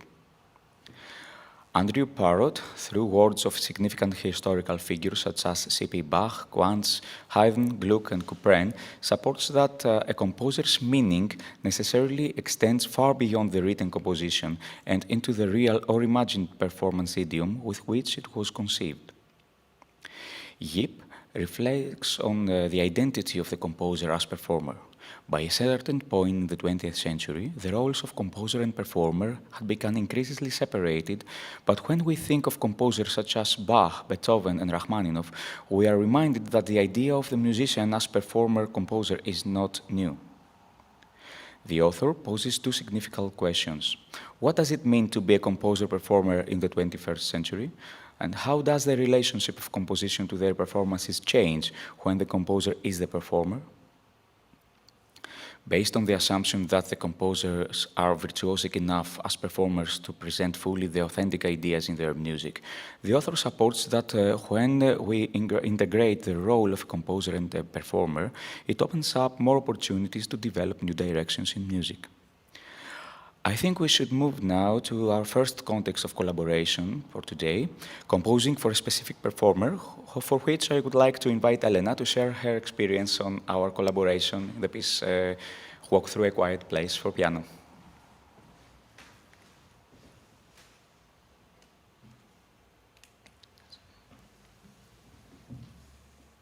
So hello from me too, and many thanks for being here for our presentation today. As Manos just explained, I will be talking about my experience in our collaboration in the creative process of Walk Through a Quiet Place for piano solo in the context of composing for a specific performer. I think it would be useful to start with some background information first. So Walk Through a Quiet Place was commissioned to Manos for the purposes of a piano recital with pieces from different musical eras, including contemporary works. And having previously established a fruitful performing relationship between us in the form of a flute and piano duet, I decided to explore his compositional language as well in a solo work. Walk Through a Quiet Place draws inspiration and its programmatic character from the unique The Quiet Place of the University of York campus in the UK, where visitors and wanderers enjoy the complete silence and serenity of the place, created by the tall, thick, and sound-blocking bushes all around. The title and theme of the piece was decided by the composer, while this was also a common point of reference for us as we had both studied at the University of York, even though a few years apart.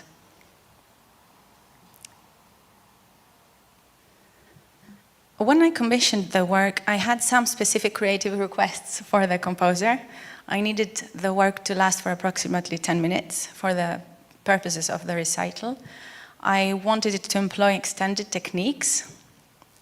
I wished for the composer's identity and language to be strongly present, and if possible, to include some dynamic and rhythmic material.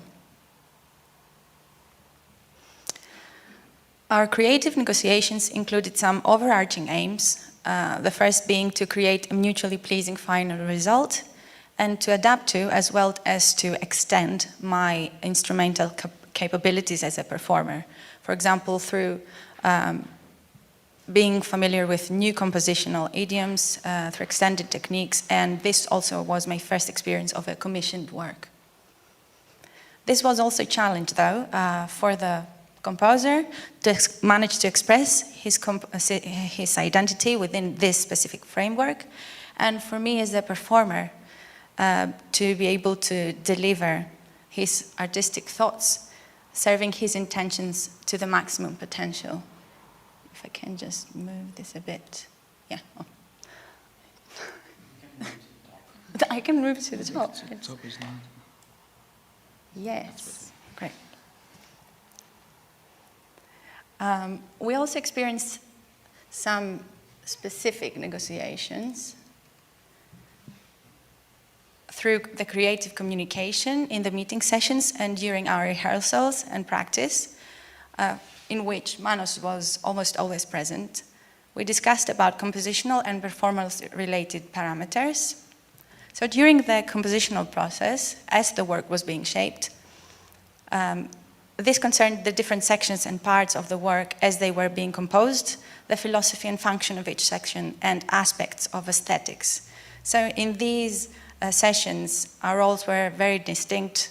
Clearly, he was the composer and I was the performer. During the rehearsal and practice sessions of section drafts, Manos was exploring my understanding and perception of the music. We exchanged mutual feedback, particularly of more challenging passages. I asked questions about his creative intentions so that I would have a clear idea of his artistic ideas. For example, I would ask, obviously, how do you want this to sound? And we would also discuss different versions of passages, or we would work together on expression and interpretation in this very early stage. And here our roles consisted by artistic exchanges and overlapping contributions. Some specific examples of this stage included the playability of different sections. For example, the playability of the polyphonic textures in the agitato ritmico section. This is about halfway through the piece.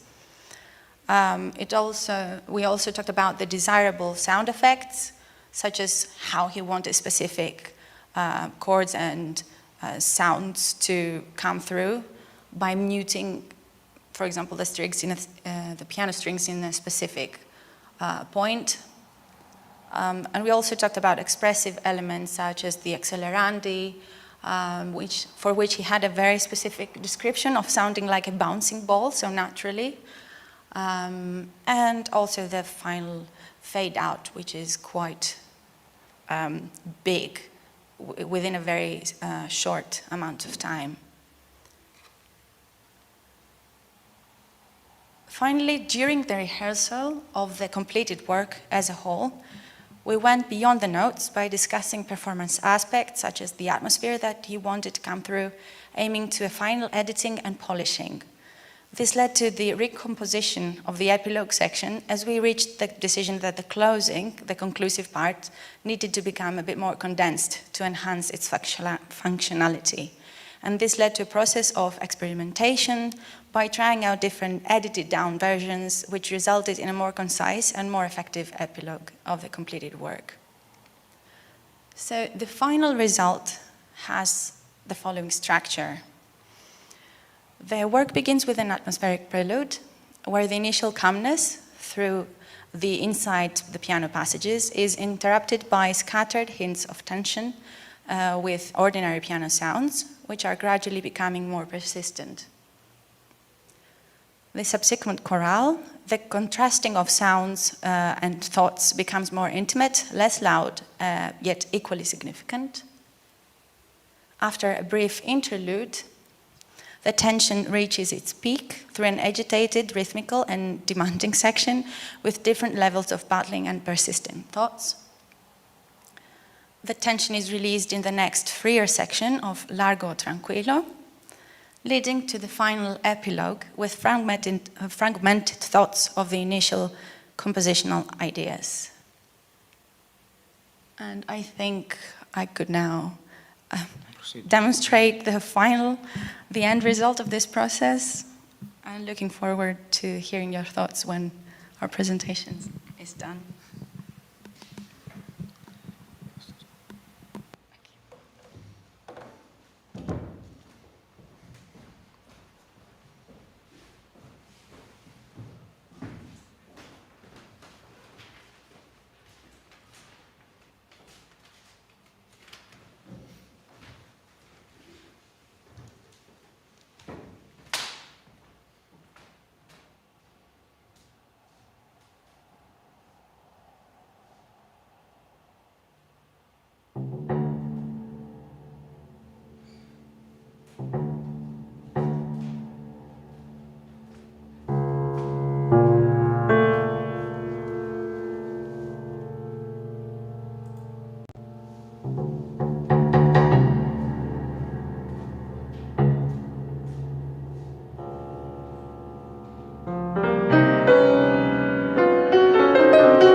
The second section of our presentation for today attempts to explore aspects of music creativity from the conception of the original idea to its realization during the on-stage performance by the composer-performer.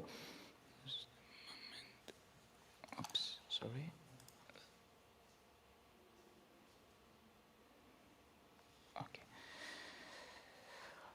As stated in our introduction, creating for the composer's performing self is historically common.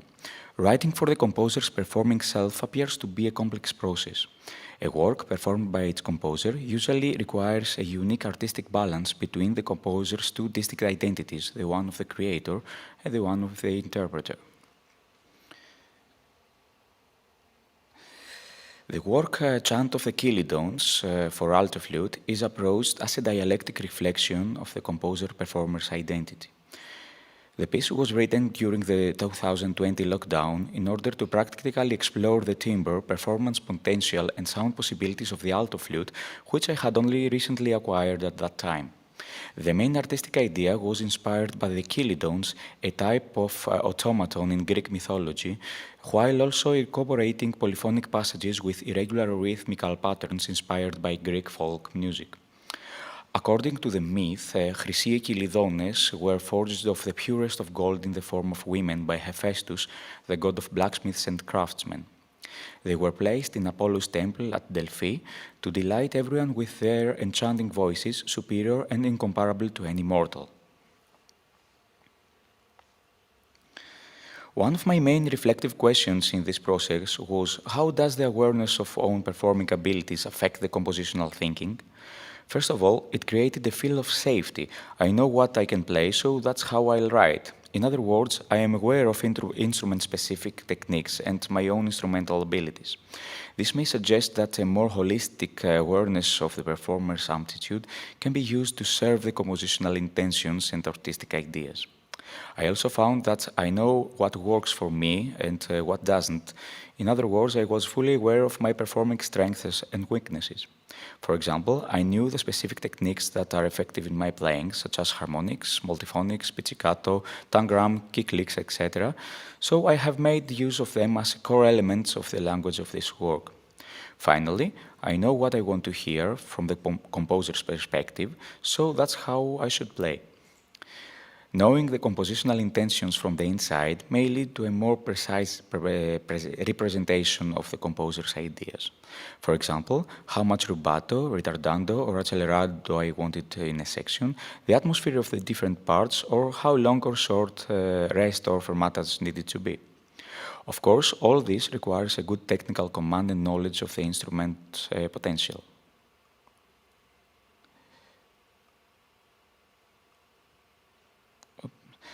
But what are strengths or potential weaknesses of this embodiment?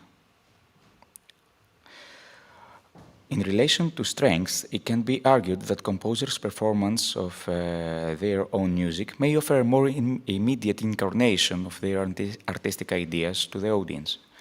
An effective performance by the composer could support the premise that the composer-performer may be able to uniquely perceive and ultimately deliver every detail of the compositional language. Especially if the work employs non-standard notation, it can be argued that the work can be communicated in a more direct and more immediate manner to the audience. Therefore, this awareness could lead to a feeling of certainty and trust that the compositional ideas will be released. On the other hand, weaknesses may include self-limitations in interpretations. For example, how would other performers interpret the same work?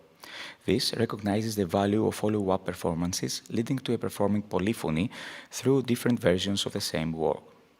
Also, how would the work in the same context have been composed in referring to a performer with different, either more or less advanced performance abilities other than the composer?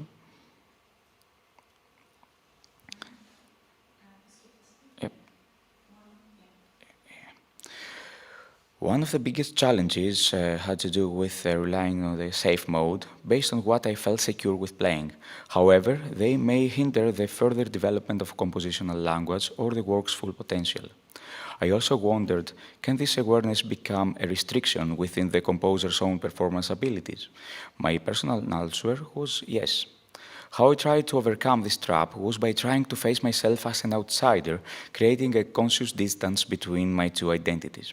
By consciously placing the work and my compositional intentions above everything else, so making a conscious decision to not compromise the work by my personal performance limitations. And, if needed, by trying to exceed my performance abilities to serve their work as best as possible. If this was not achievable, then I would recognize the need to trust the work to another performer. The discussion could go on further, but these are some of the main aspects of interest that I think may be reliable to other composer performers in the audience.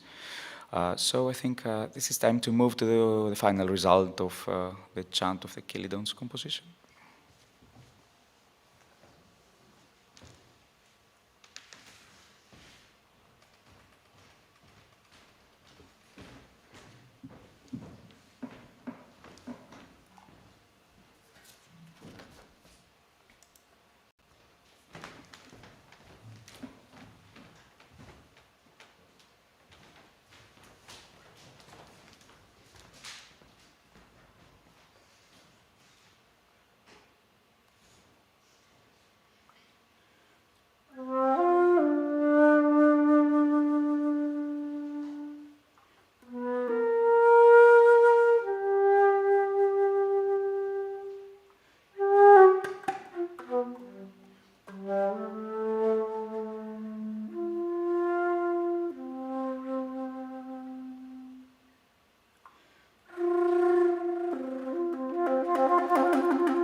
The final section of this presentation attempts to explore some aspects of musical creativity from the conception of the original idea through its realization, excuse me, I need to find,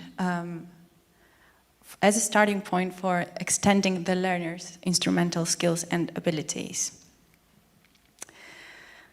The modality of Icarus for flute and piano was composed for the final graduating recital of Manos flute student in Greece, Vasiliki Malamou. The primary objective was to extend this advanced learner's instrumental capabilities and to deepen her understanding of new music and forms. It may be worth recognizing that this educational composition may have prioritized learning objectives over technical virtuosity to a certain extent, or rather, it endeavored to approach virtuosity from an educational perspective. In this context, composing beyond non-concert studies transformed teaching, as Manos said, into a setting of mutual creativity, particularly in the final stages of composition and during the collaborative learning sessions. A challenge was to find ways in which the composer would express his identity within a particular framework where the limitations may have seemed more than when composing for a professional performer. Equally, another challenge was to seek ways in which this framework, for example, of technical capacity or of perception of specific elements, would be enhanced or even extended. The monody of Icarus was inspired by the ancient Greek mythology from which Manos often draws inspiration. Icarus was the son of Daedalus, the inventor and architect who built the Minoan labyrinth in Knossos, where the creature Minotavros was kept hidden. After the creation of the labyrinth, Daedalus and Icarus, the father and son, were held captives by King Minos so that they would not reveal the secrets of the labyrinth to any other man. Being an inventor, the father came up with the idea of crafting wings from wax so that they would escape their captivity through the air. The pair managed to escape and flew away free. However, this freedom wasn't to last for long. Icarus, enchanted by the experience of flying and his longed-for freedom, forgot his father's advice to not fly close to the sun or his waxen wings would melt. Icarus's wings melted away, and the young man found his death into the waters of the lowest part of the Aegean, the Icarian Sea as it's named today. The work draws its programmatic character and theme from this myth, describing Icarus's final moments and agony, his internal monologue in this final journey. So this section focuses on the learner's perspective of the process through Vasiliki's own works, and onwards, to a set of reflective questions that Manos gave to her sometime after her graduating recital.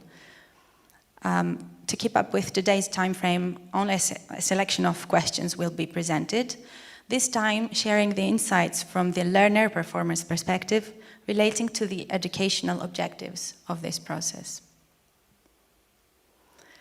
To the question, how did your experience with this work impact your perception of contemporary musical idioms? Vasiliki responded, "It was a personal milestone in my perception of new idioms.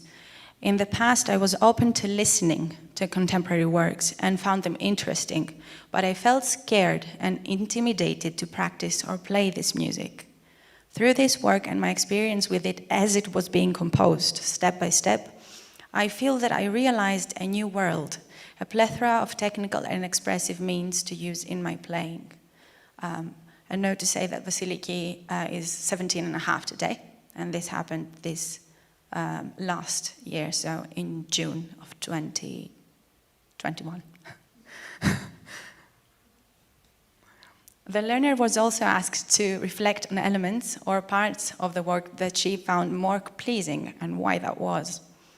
She said, "I liked very much the section in G minor, as it made me feel moved and a sweet melancholy which fit perfectly with my idea," she means of Icarus's final moments. "This could be because I'm more familiar with tonal music through my previous studies, but it was a nice contrast in this piece. At the same time, it fitted nicely with the new techniques, the breath tones." And this answer, I think, reveals what goes on with the educational system that this particular learner has been exposed to and has been studying with. But also, it's a nice and reassuring statement to make that at least she found this type of music interesting, and through her experience with the compositional process, she now feels more open to trying out more of new music and new idioms. She was also asked about challenges, to which she mentioned bars where she needed to work on, especially on synchronization with the piano and sections with quickly alternating extended techniques, for which she needed more time to get used to shifting her sound fast enough from one technique to another appropriately. Finally, the interaction with the teacher, composer, during the creation of the work was explored, to which she said, "The interaction with my teacher was obviously necessary. I liked that it started early on as the piece was being composed, as I felt more comfortable than if I was just given the piece when it was completed. When we explored the different sections that were ready at the time, I liked that we tried out different bars, passages, or techniques to see what worked or how I could approach it differently. I also admired that he was willing to change or adapt Manos, especially if I may not have been able to play something. It also helped a lot with learning the new techniques and to make me feel more comfortable with them. It was also new to me to explore my teacher's thoughts, she means the composer's thoughts and ideas, and to know exactly what he had in mind and how things needed to sound. So I think this response is particularly illuminating as a new experience with contemporary music. For this particular learner, it was very important that she could get the insider's knowledge of the composer himself to make her feel more comfortable. And also it was a teaching and learning experience, as well as leading finally to the performance. So this is our bibliography for anyone interested. And I think if Manos is ready, we can play the Monody Vickers.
Thank you, Manos and Elena. I'll perhaps start with my own question. When composing for educational purposes, how do you keep the balance between the educational goals and your need of self-expression? I mean, this was obviously a piece for a quite advanced performer, both for flute and especially for piano. You cannot give it for little kids.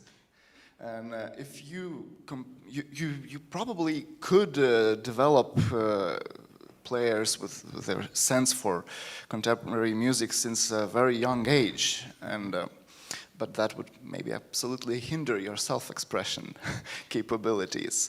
Like, should you even seek self-expression in such pieces, or would, and a rather provocative question was like, would you consider composing some equivalent of Czerny's etudes for contemporary music? Would you like them to be performed in public?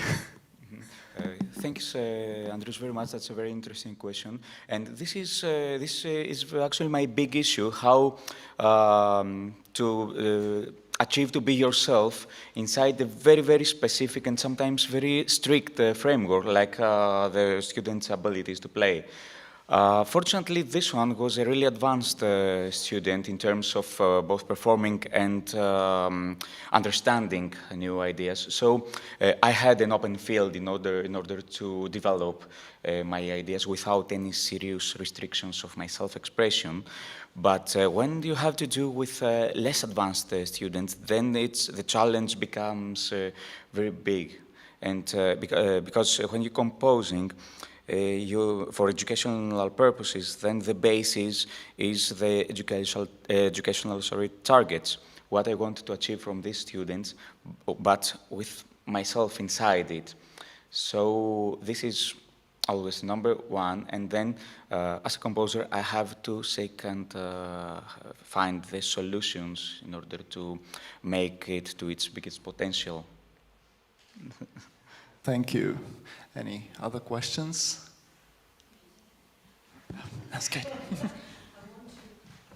Sorry, I was just talking to Roger about this. In the UK, there's a very famous collection of pieces for students, but also used for composition, I think. The Spectrum series, which you probably know very well. And the initial idea was to ask composers to not limit their style in any way, but to write for, I think, was amateur pianists. And so probably not nearly as good as your flute student. And it was a great challenge, I think, for people. But the compositions that came out of this are quite extraordinary, and some of them are actually performed in professional concerts. But very interesting to see how the composers coped with those limitations without changing their styles at all. I was hoping Roger was going to talk about this because I think he wrote for a couple of those books, so I'm going to pass it over. Well, I was going to ask you something else, but I will just follow on from that. Yeah, we were asked, there were 25 composers asked to write pieces for amateur pianists, very short pieces, with a technical brief in terms of what was possible and what wasn't. But writing in our own style. My own style is very difficult. It's very complex notation and really hard to play. So for me, that was really quite a challenge. Then the second book came along and they made the restrictions even more for the pianist. We couldn't have a stretch bigger than a sixth. We weren't allowed to leap around the keyboard and all that sort of thing. So it really was very challenging to do and to maintain your own sense of style and make it interesting for the performers, which is the issue you had, I think. Yeah. Thank you. Oh yeah, I mean, all the composers were amazingly inventive at finding solutions to those problems and maintaining your own compositional style. So I understand what you're saying. Yeah, maybe that's another side of composing, because it's a totally different area to do, totally different field, sorry, to deal with it.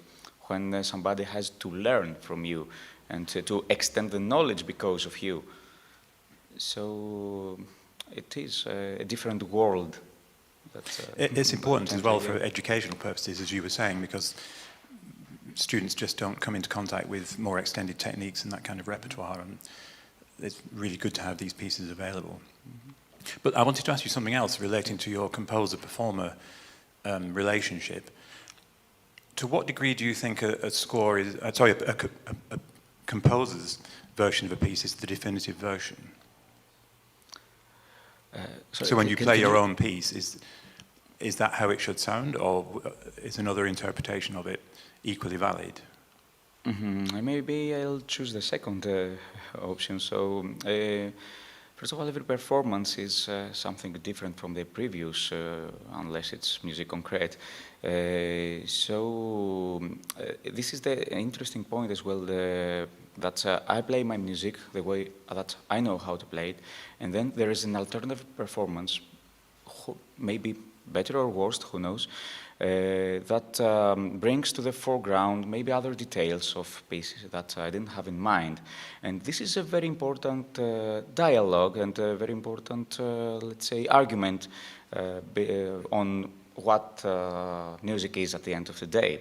Is it me? Is it my score? Is my score how it is interpreted by every single person in this room, or anything else?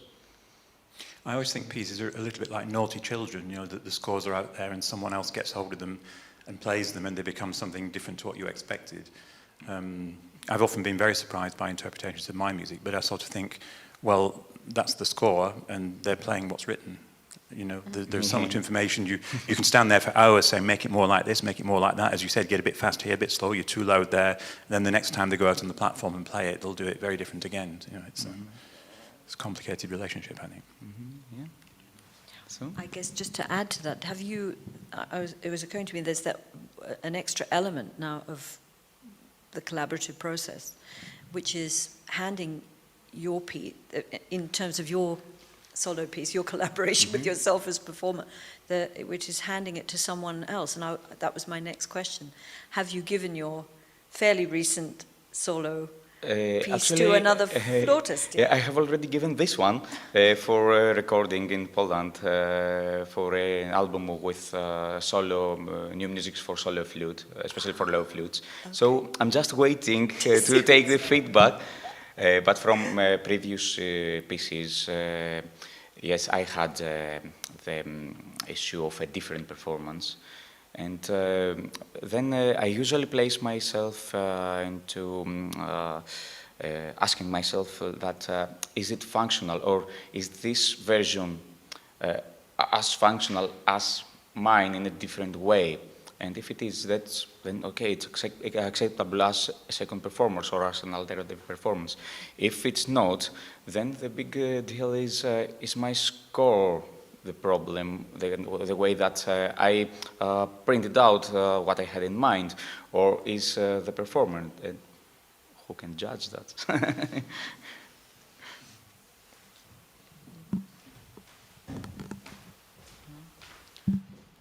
Yes, Vytis. Thank you for wonderful performance. That was great 3 pieces. I'm curious about the process of composing. It's a question to Manos. Do you use improvisation, and are you trying things out while you're composing for the flute solo? And as well, how do you prepare pieces like a duo piece, for example? Are you trying things out while composing? And you know, what is the part? Maybe there is some space for improvisation. Thank you very much for the question. That will unfold some ways of thinking while composing. I usually use a lot of improvisation when it has to do with flute music, because it's my instrument. So trying to find a good idea to work on, then in the very beginning, yes, it usually includes much of the improvisation. But this does not happen when I have to write for an ensemble or for an instrument that have no idea how to play it. So I usually put my thoughts either on the Sibelius or on the paper and trying to organize in mind rather than improvising. But when I deal with instruments that I can touch, then yes, at the very beginning I use a lot of improv. to form and shape my initial ideas and then have this material ready to work on the desk.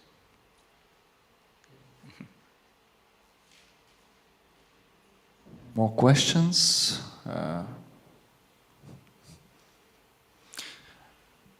So thank you very much for a wonderful presentation. Thank you very much. And concert. It was our pleasure.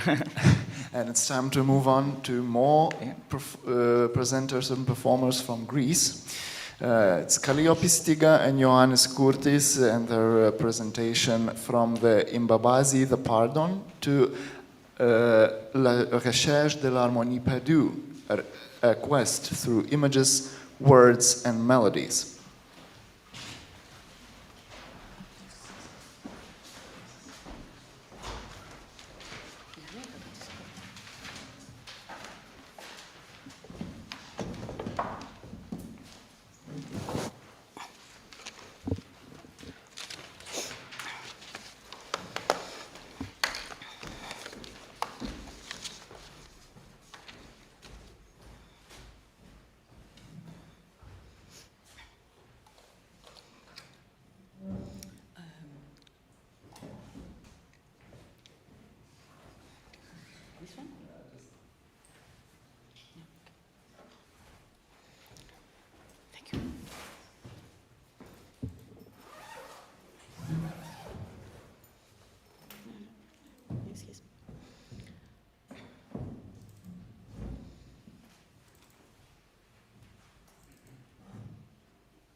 So,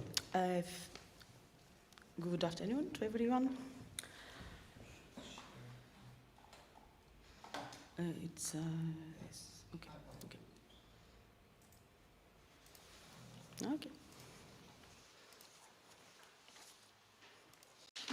Okay. Good afternoon. First of all, I would like to thank the scientific committee that once again accepted my proposal, and especially Professor Giannelauskas, Professor Baranauskas, and of course Andrius Maslekovas for his help.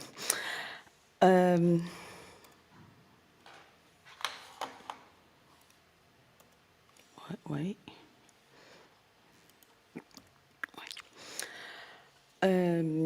Thanks to the scientific committee of this conference, for more than 12 times in the last 15 years, I presented in the framework of this conference principles of music composing, the results of my main research, which concern the work of Mikis Theodorakis.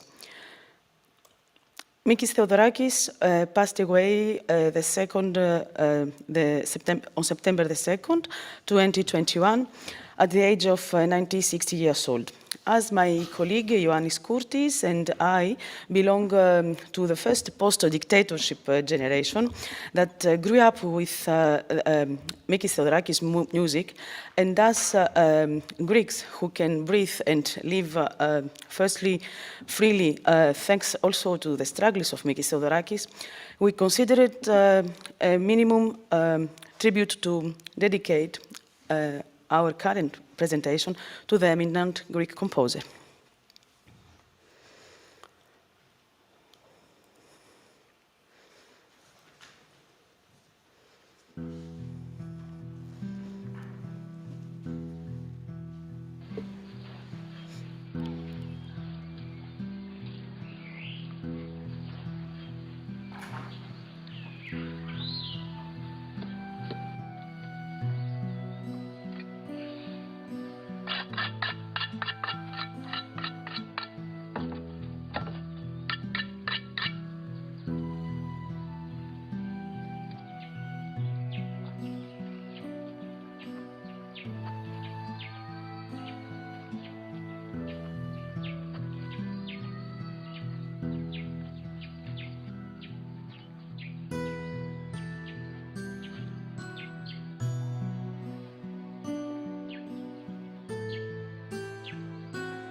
The musical excerpt we have just heard, with its lyricism and serenity, illustrates in the best way the scene of pardon in the film Imbabazi, The Pardon by Rwandan director Joel Karekezi.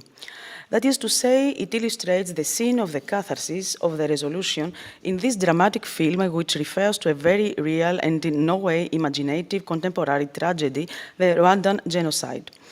The screenplay is written by the director himself, whose father was killed during this war, and describes through the life of two friends, Manzi and Karemera, the atrocious consequences of this war, which lasted 100 days between April and July 1994 and caused the mass execution of 850,000 people of the Tutsi population by their Hutu compatriots, and then the forced displacement of several thousand Rwandans.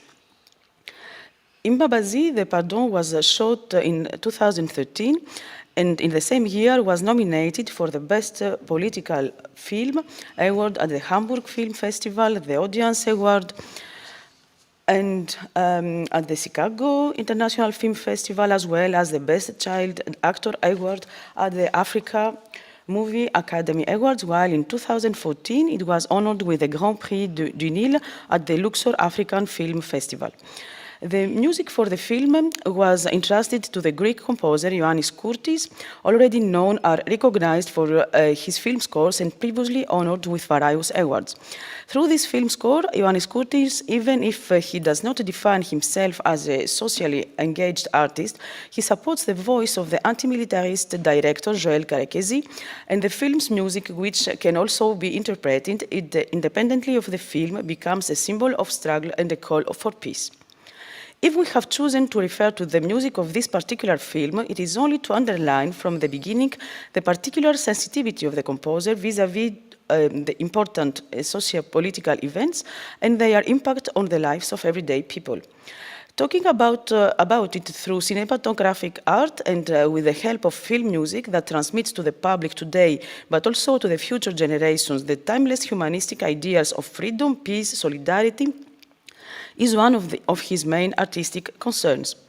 This is moreover also proved by the music he composed in 2011 for the historical documentary Dreams of Memory by the Cypriot director Kostas Chrysanthou, who, based on the life path of his own great father, evokes the life and dreams of a young Cypriot Loukas Orphanidis, who in 1935 immigrated to London to live a better life.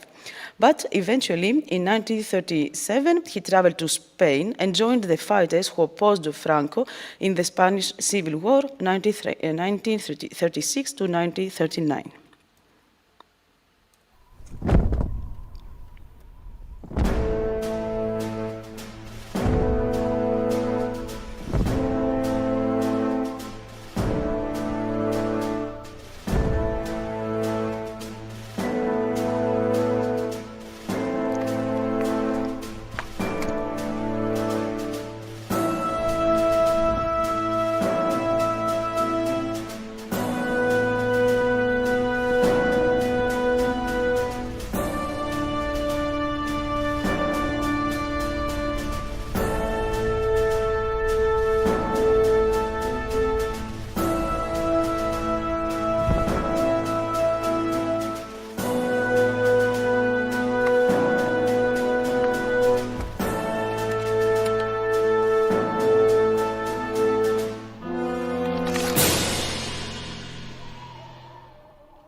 Immigration, wars, dictatorships, forced displacement of population. This is what characterizes the time when Ioannis Kourtis was born and grew up. Born in Greece during the colonial septennium, Ioannis Kourtis certainly has no specific memories of this atrocious period, but he belongs to the first generation of the new regime, and like all of us who belong to this generation, he was necessarily influenced by the ideas of liberty, democracy, union, which prevailed in Greece during the period of the new regime and which ended, according to the contemporary historians, in 2009, when the economic crisis burst out. Having left his native country in 1999 to settle in France, he experienced personally what is expressed by the word immigrant, even if in his case the displacement was not forced. It is therefore obvious that the migration crisis which shook Europe in 2015 and which is still evolving could not leave him indifferent. The press articles concerning the living conditions in the reception camps on Lesbos, Samos or Chios, as well as the photos of refugees and immigrants with the desperate looks are among these painful but effective sources of inspiration that have resulted in the conception of the work In Search of Lost Harmony. In fact, this work is, according to the composer, both the product of his anger and his rage at this inhuman situation, and of his fruitful discussions with his collaborator, Kamala Calderoni, soprano and director of children's and non-professional adults choir, who asked him to compose a new work for her vocal ensemble based on poetic texts representative of different cultures. Apparently, this coincidence between the work with an international aspect that Kamala Calderoni requested and the serious global sociopolitical problem which overwhelmed Ioannis Kourtis triggered the creative spirit of the composer who created the oratorio In Search of Lost Harmony. It is not, of course, a classic oratorio like the one conceived in the 17th century. On the contrary, it is rather close to the popular oratorio, this innovative musical genre conceived by Mikis Theodorakis during the 60s, inaugurated by himself during the setting to music of Axion ST. The work In Search of Lost Harmony consists of 15 songs. From the medieval poetry of Dante and that of the Florentine Renaissance of Lorenzo di Medici to the Baudelairean poetry, from the committed poetry of the Greek poet Yannis Ritsos and the Polish poetess Wisława Szymborska, to the British poetry of Wilfred Owen and William Henry Davies, from the Cuban poetry of Reinaldo Arenas to the Jewish poetry of Yaakov Orland and Naomi Shemer, from Sufi song to Greek, Flemish, Armenian and Hungarian folk songs, the global character of the work is immediately perceived. The dominant theme of the work is the child, the innocent and joyful child, the child in search of serenity, the rebellious child, the young combatant. Other thematics are about immigration, love, the search of a life more serene, and finally, the quest of truth. Based on this poetic text, the composer either composed new melodies or he was inspired by pre-existing music and he made new arrangements or new transcriptions. A new transcription is made for the traditional Hungarian song Blood and Gold. New arrangements are proposed, among others, for the songs Jivaeri, Gorani, Song of Peace, Golden Jerusalem, while new melodies are composed to set to music the poetic texts of Dante, Lorenzo de Medici, Reinaldo Arenas, Charles Baudelaire, Wilfred Owen, William Henry Davies, Wisława Szymborska, and Ioannis Ritsos. The influence of the music of his native country, Greece, as well as of his adopted country, France, but also of all traditional European music, is evident in both the arrangement and the new compositions. As an example, we cite the Song of Peace, which is a song of the mystics, Sufi of Islam. Its text is in Arabic. It is attributed to the Persian poet Jalal ud-Din Rumi, but it was also translated and interpreted in Rome and Yiddish with the aim of reconciliation of peoples. The composer, in his arrangement for piano and vocal ensemble of men, women, and solo voices, while keeping the spiritual background of the initial song, which was not difficult for him given his origins, creates a song in sol minor, more of a Western style, which can reach a wider audience, obviously for the same purpose.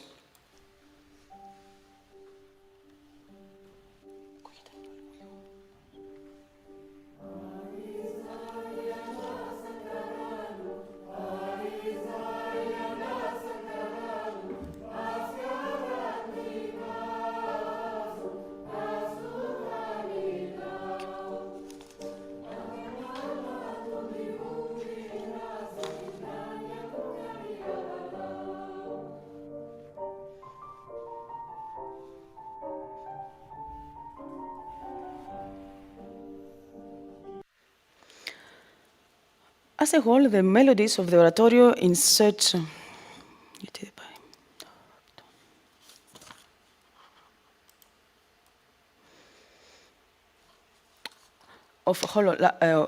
As a whole, the melodies of the oratorio In Search of a Lost Harmony are tonal melodies, very lyrical, in which the composer, by using sometimes melismatic writing, as in Divaeri, and sometimes syllabic writing, as in the Song of the Fall, respectively, highlights very well the semantic context of the poetic texts.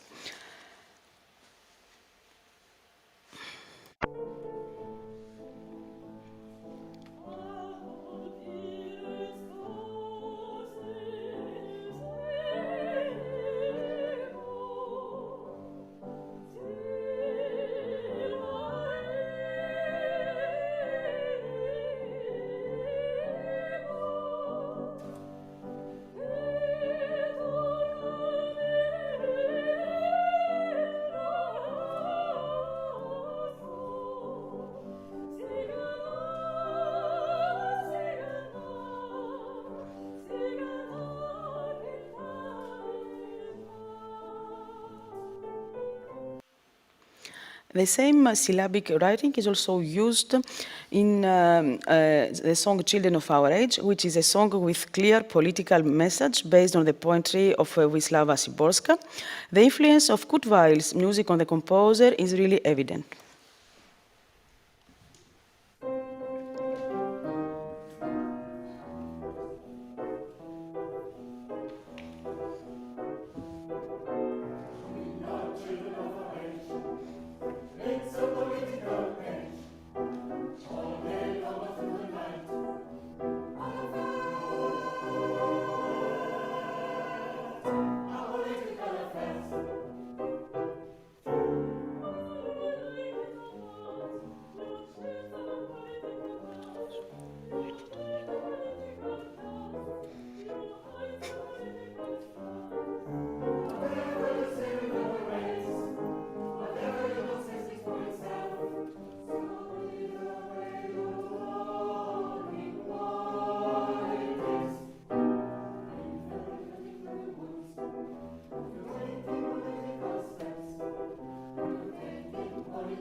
This is also achieved by the movement of the melody, which follows the meaning of the words to place importance on them, like, for example, in the song In All of the Children of the Earth, in which, in order to emphasize the immensity of the cycle, the melody of the soprano suddenly rises.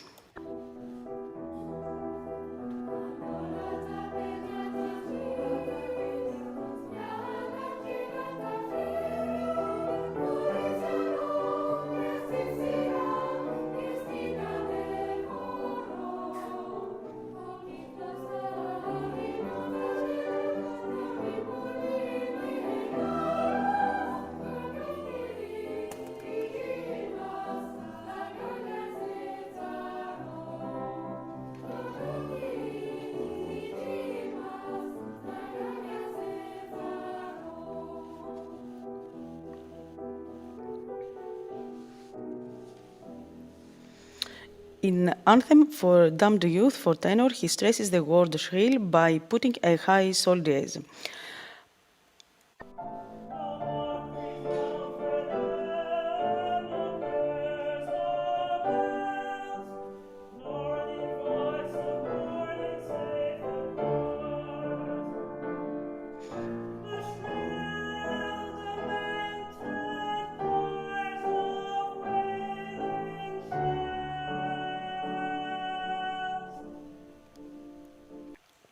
while in the Song of Fall, he uses a high re on the word diff. Another technique often used to emphasize the meaning of the words is by using rhythmic values that juxtapose the meaning of the words, as in the Song of Fall, where he used a half note on the word short. Furthermore, on the other hand, we can certainly speak of descriptive music, and this on several occasions, as in the already mentioned The Song of Fall. This poem from the poetic collection Les Fleurs du Mal by Charles Baudelaire presents in a deeply pessimistic tone the passage from summer to fall, which implies the passage from life to death. The last line of the poem, this mysterious noise sounds like a departure, is described by the composer using the supertonic major with 7th and with the 5th flattened.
The setting in music of leisure in the poetry of William Henry Davies is on the same wavelength with the technique mentioned above. The composer underlines the final verses, a poor life, this is full of care, we have no time to stand and stare, modifying the rhythm from allegretto to adagio, as if we had a lot of time.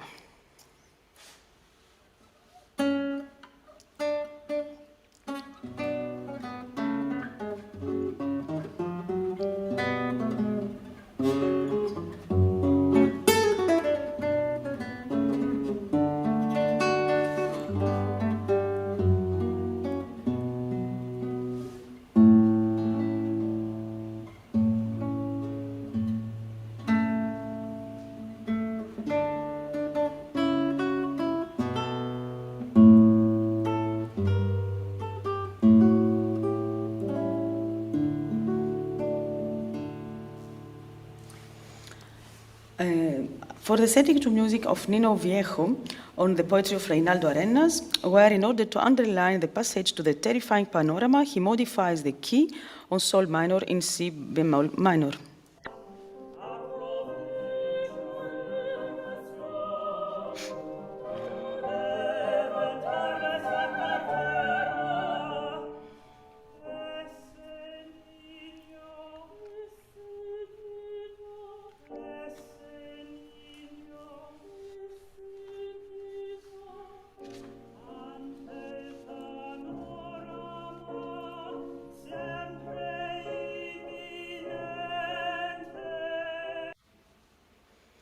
However, since the composer is present here, we wish to ask him a few questions about the compositional process instead of continuing this analysis of the work, which is only our personal interpretation.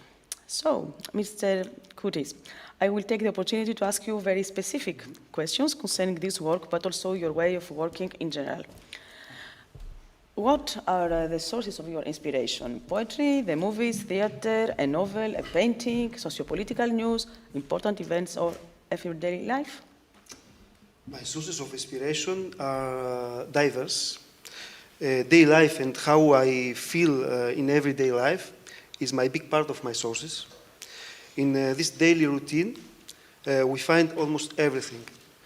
A few events, large or small, from a simple glance and an important event, a journey with nice images, a visit to a museum, a painting, even music that marked me a lot can be a source for my inspiration. I'm very sensitive to everything. As soon as something appeals to me, it becomes a source of inspiration. What is your compositional process? Is it the same in the case of film music, solo music, or of an instrumental ensemble, music for voice and piano, for work of choir? No, the compositional process is not the same. It depends on what I compose. We can say I have like 3 processes. All are based on inspiration and imagination, but we can say that each one has his basis. For example, for the film, it's the image. For the composition for voice or choir, it's the words. And for instrumental compositions, it's pure imagination. Concerning the films, I base myself on what the image gives me, on what I want to provide on my side to the spectator, and also to match the expectations of the director. Sometimes it's not obvious. Concerning the composition for voice, I base myself on my feelings towards the text and the words, and the feelings that the text or poem arouses. And then all the other compositions, solo or orchestra, it's mainly imagination. But afterwards, at the level of the process, that also changes. For example, for composition for solo instrument, I will pay more attention to the technique, whereas in a composition for an orchestra, I will be, the sensitive point will be the orchestration. In the case of songs, do you set poems to music, or do you adapt the poems to your existing music? I set poems to music, and not the other way around. I find that each poem or text deserves in its original music, and not an already composed music. Does your compositional process include specific patterns that are repeated each time, or is it a spontaneous work linked to your inspiration of the moment? We can say that it's a bit both. I already have fixed process. If we can say that, I'm sitting on the piano and compose, and I let my imagination go and arrange the music, my ideas. But sometimes it can happen. I'm somewhere outside and I have an idea, and I take my paper and write what I imagine. You told me that this oratorio is the product of a collaboration with the conductor. Did she ask you to compose music in a specific style, or did she leave you free? About the time, it was composed at the same time as the music for the film. Do the two works have any particular links? The koi master let me free concerning the style of the music and the poems, but she had chosen me because she knows me. She knows a little bit the style of the music that I compose. The two compositions were not created at the same time, but very close, 3 years. And yes, the two works had special links. I can say that peace can be the key word that can unite these two works.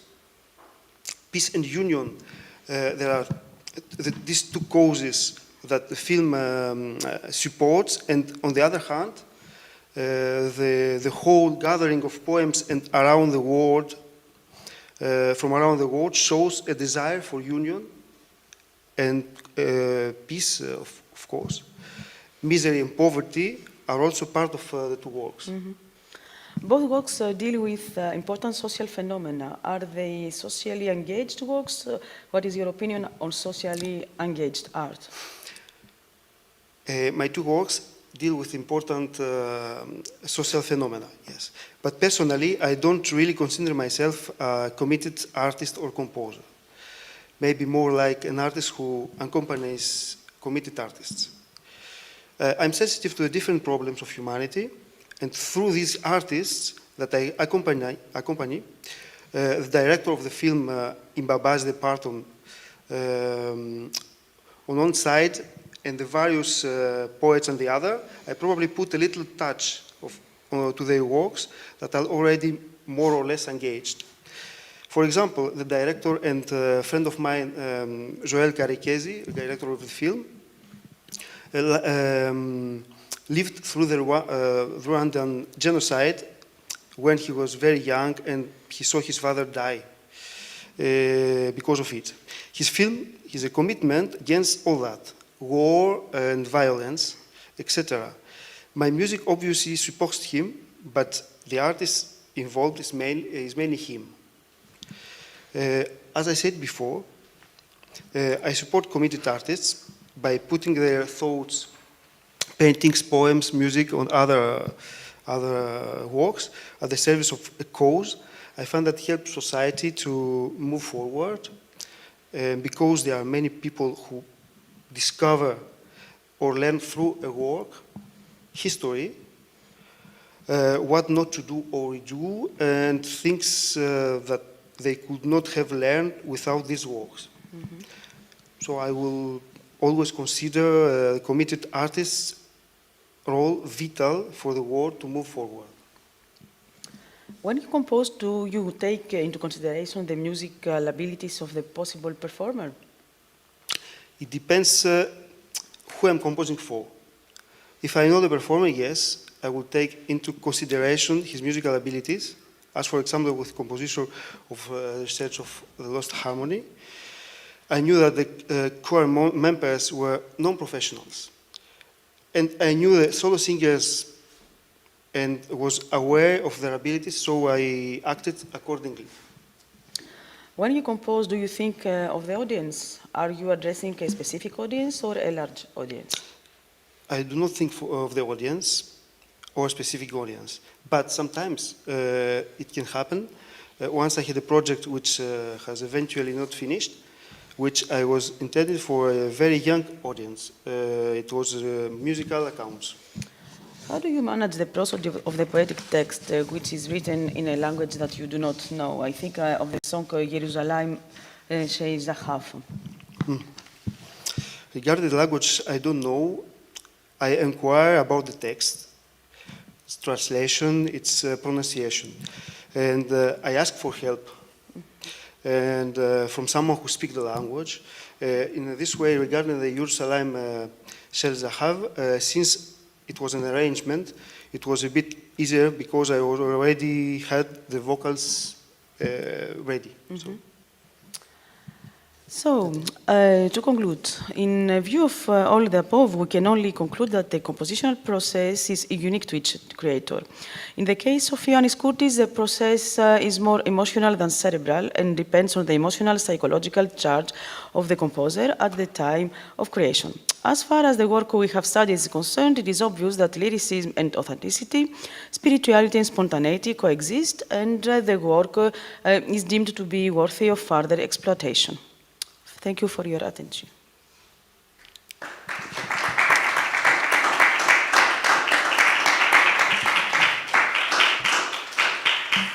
Thank you, Kalliopi and Ioannis, for providing Thank us you to with you. these insights of your creative process. Any questions, perhaps, from the audience?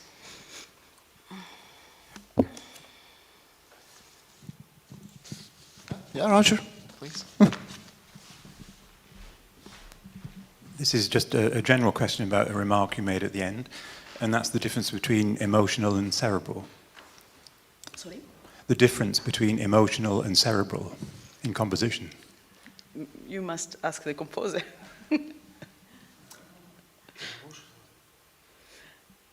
Emotional and cerebral. What you say? You say that. Explain it.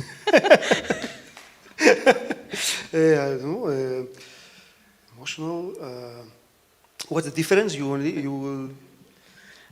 Just yes? at the end, that's what Yes. you said in I the said comments. yes. I said yes. And I'm just interested to know what. For me, it is cerebral. It's something is more based on specific process. Emotional is more improvised situation process. It's emotional. Yes, it is. It does not depend on the knowledge. Emotional can be created But there has to be an element of knowledge. I mean, the notation of the music or the language that's being used has a cerebral element in the sense of an understanding. Yes, but if we think about the anonymous creators who had no specific education, they created music without notation.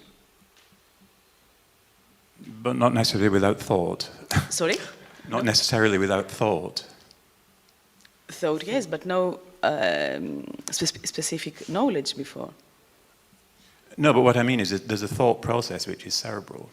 I just question the idea that there's an emotional and there's a cerebral aspect of composing. It's a distinction I often hear being made, and I don't understand what it means. That's why I was asking what your view of it was. I don't want to labour the point, but I was just curious. Thank you. Thank you. I'll just check the chat and participants. I think there are no more questions. So I thank you for your presentation. Thank you for being here. Thank you very much. Thank you, Kalliopi. And I thank you all for being here this whole conference, for sharing with us all the experience, for enduring all the quirks and successes, for and this pre-post-pandemic conference. Yes.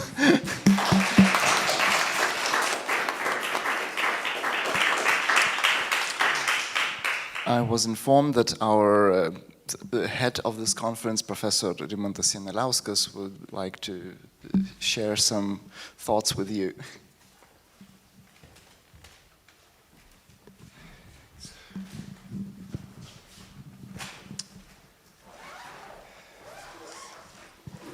I would like to say a great thanks to all those who contributed to this event. Contribution of each speaker and moderator, in my opinion, deserve a great attention and gratitude. I'm sure we'll continue our collaboration and friendship in the future. So, I hope, dear guests, to see you again in Vilnius next year. Good luck.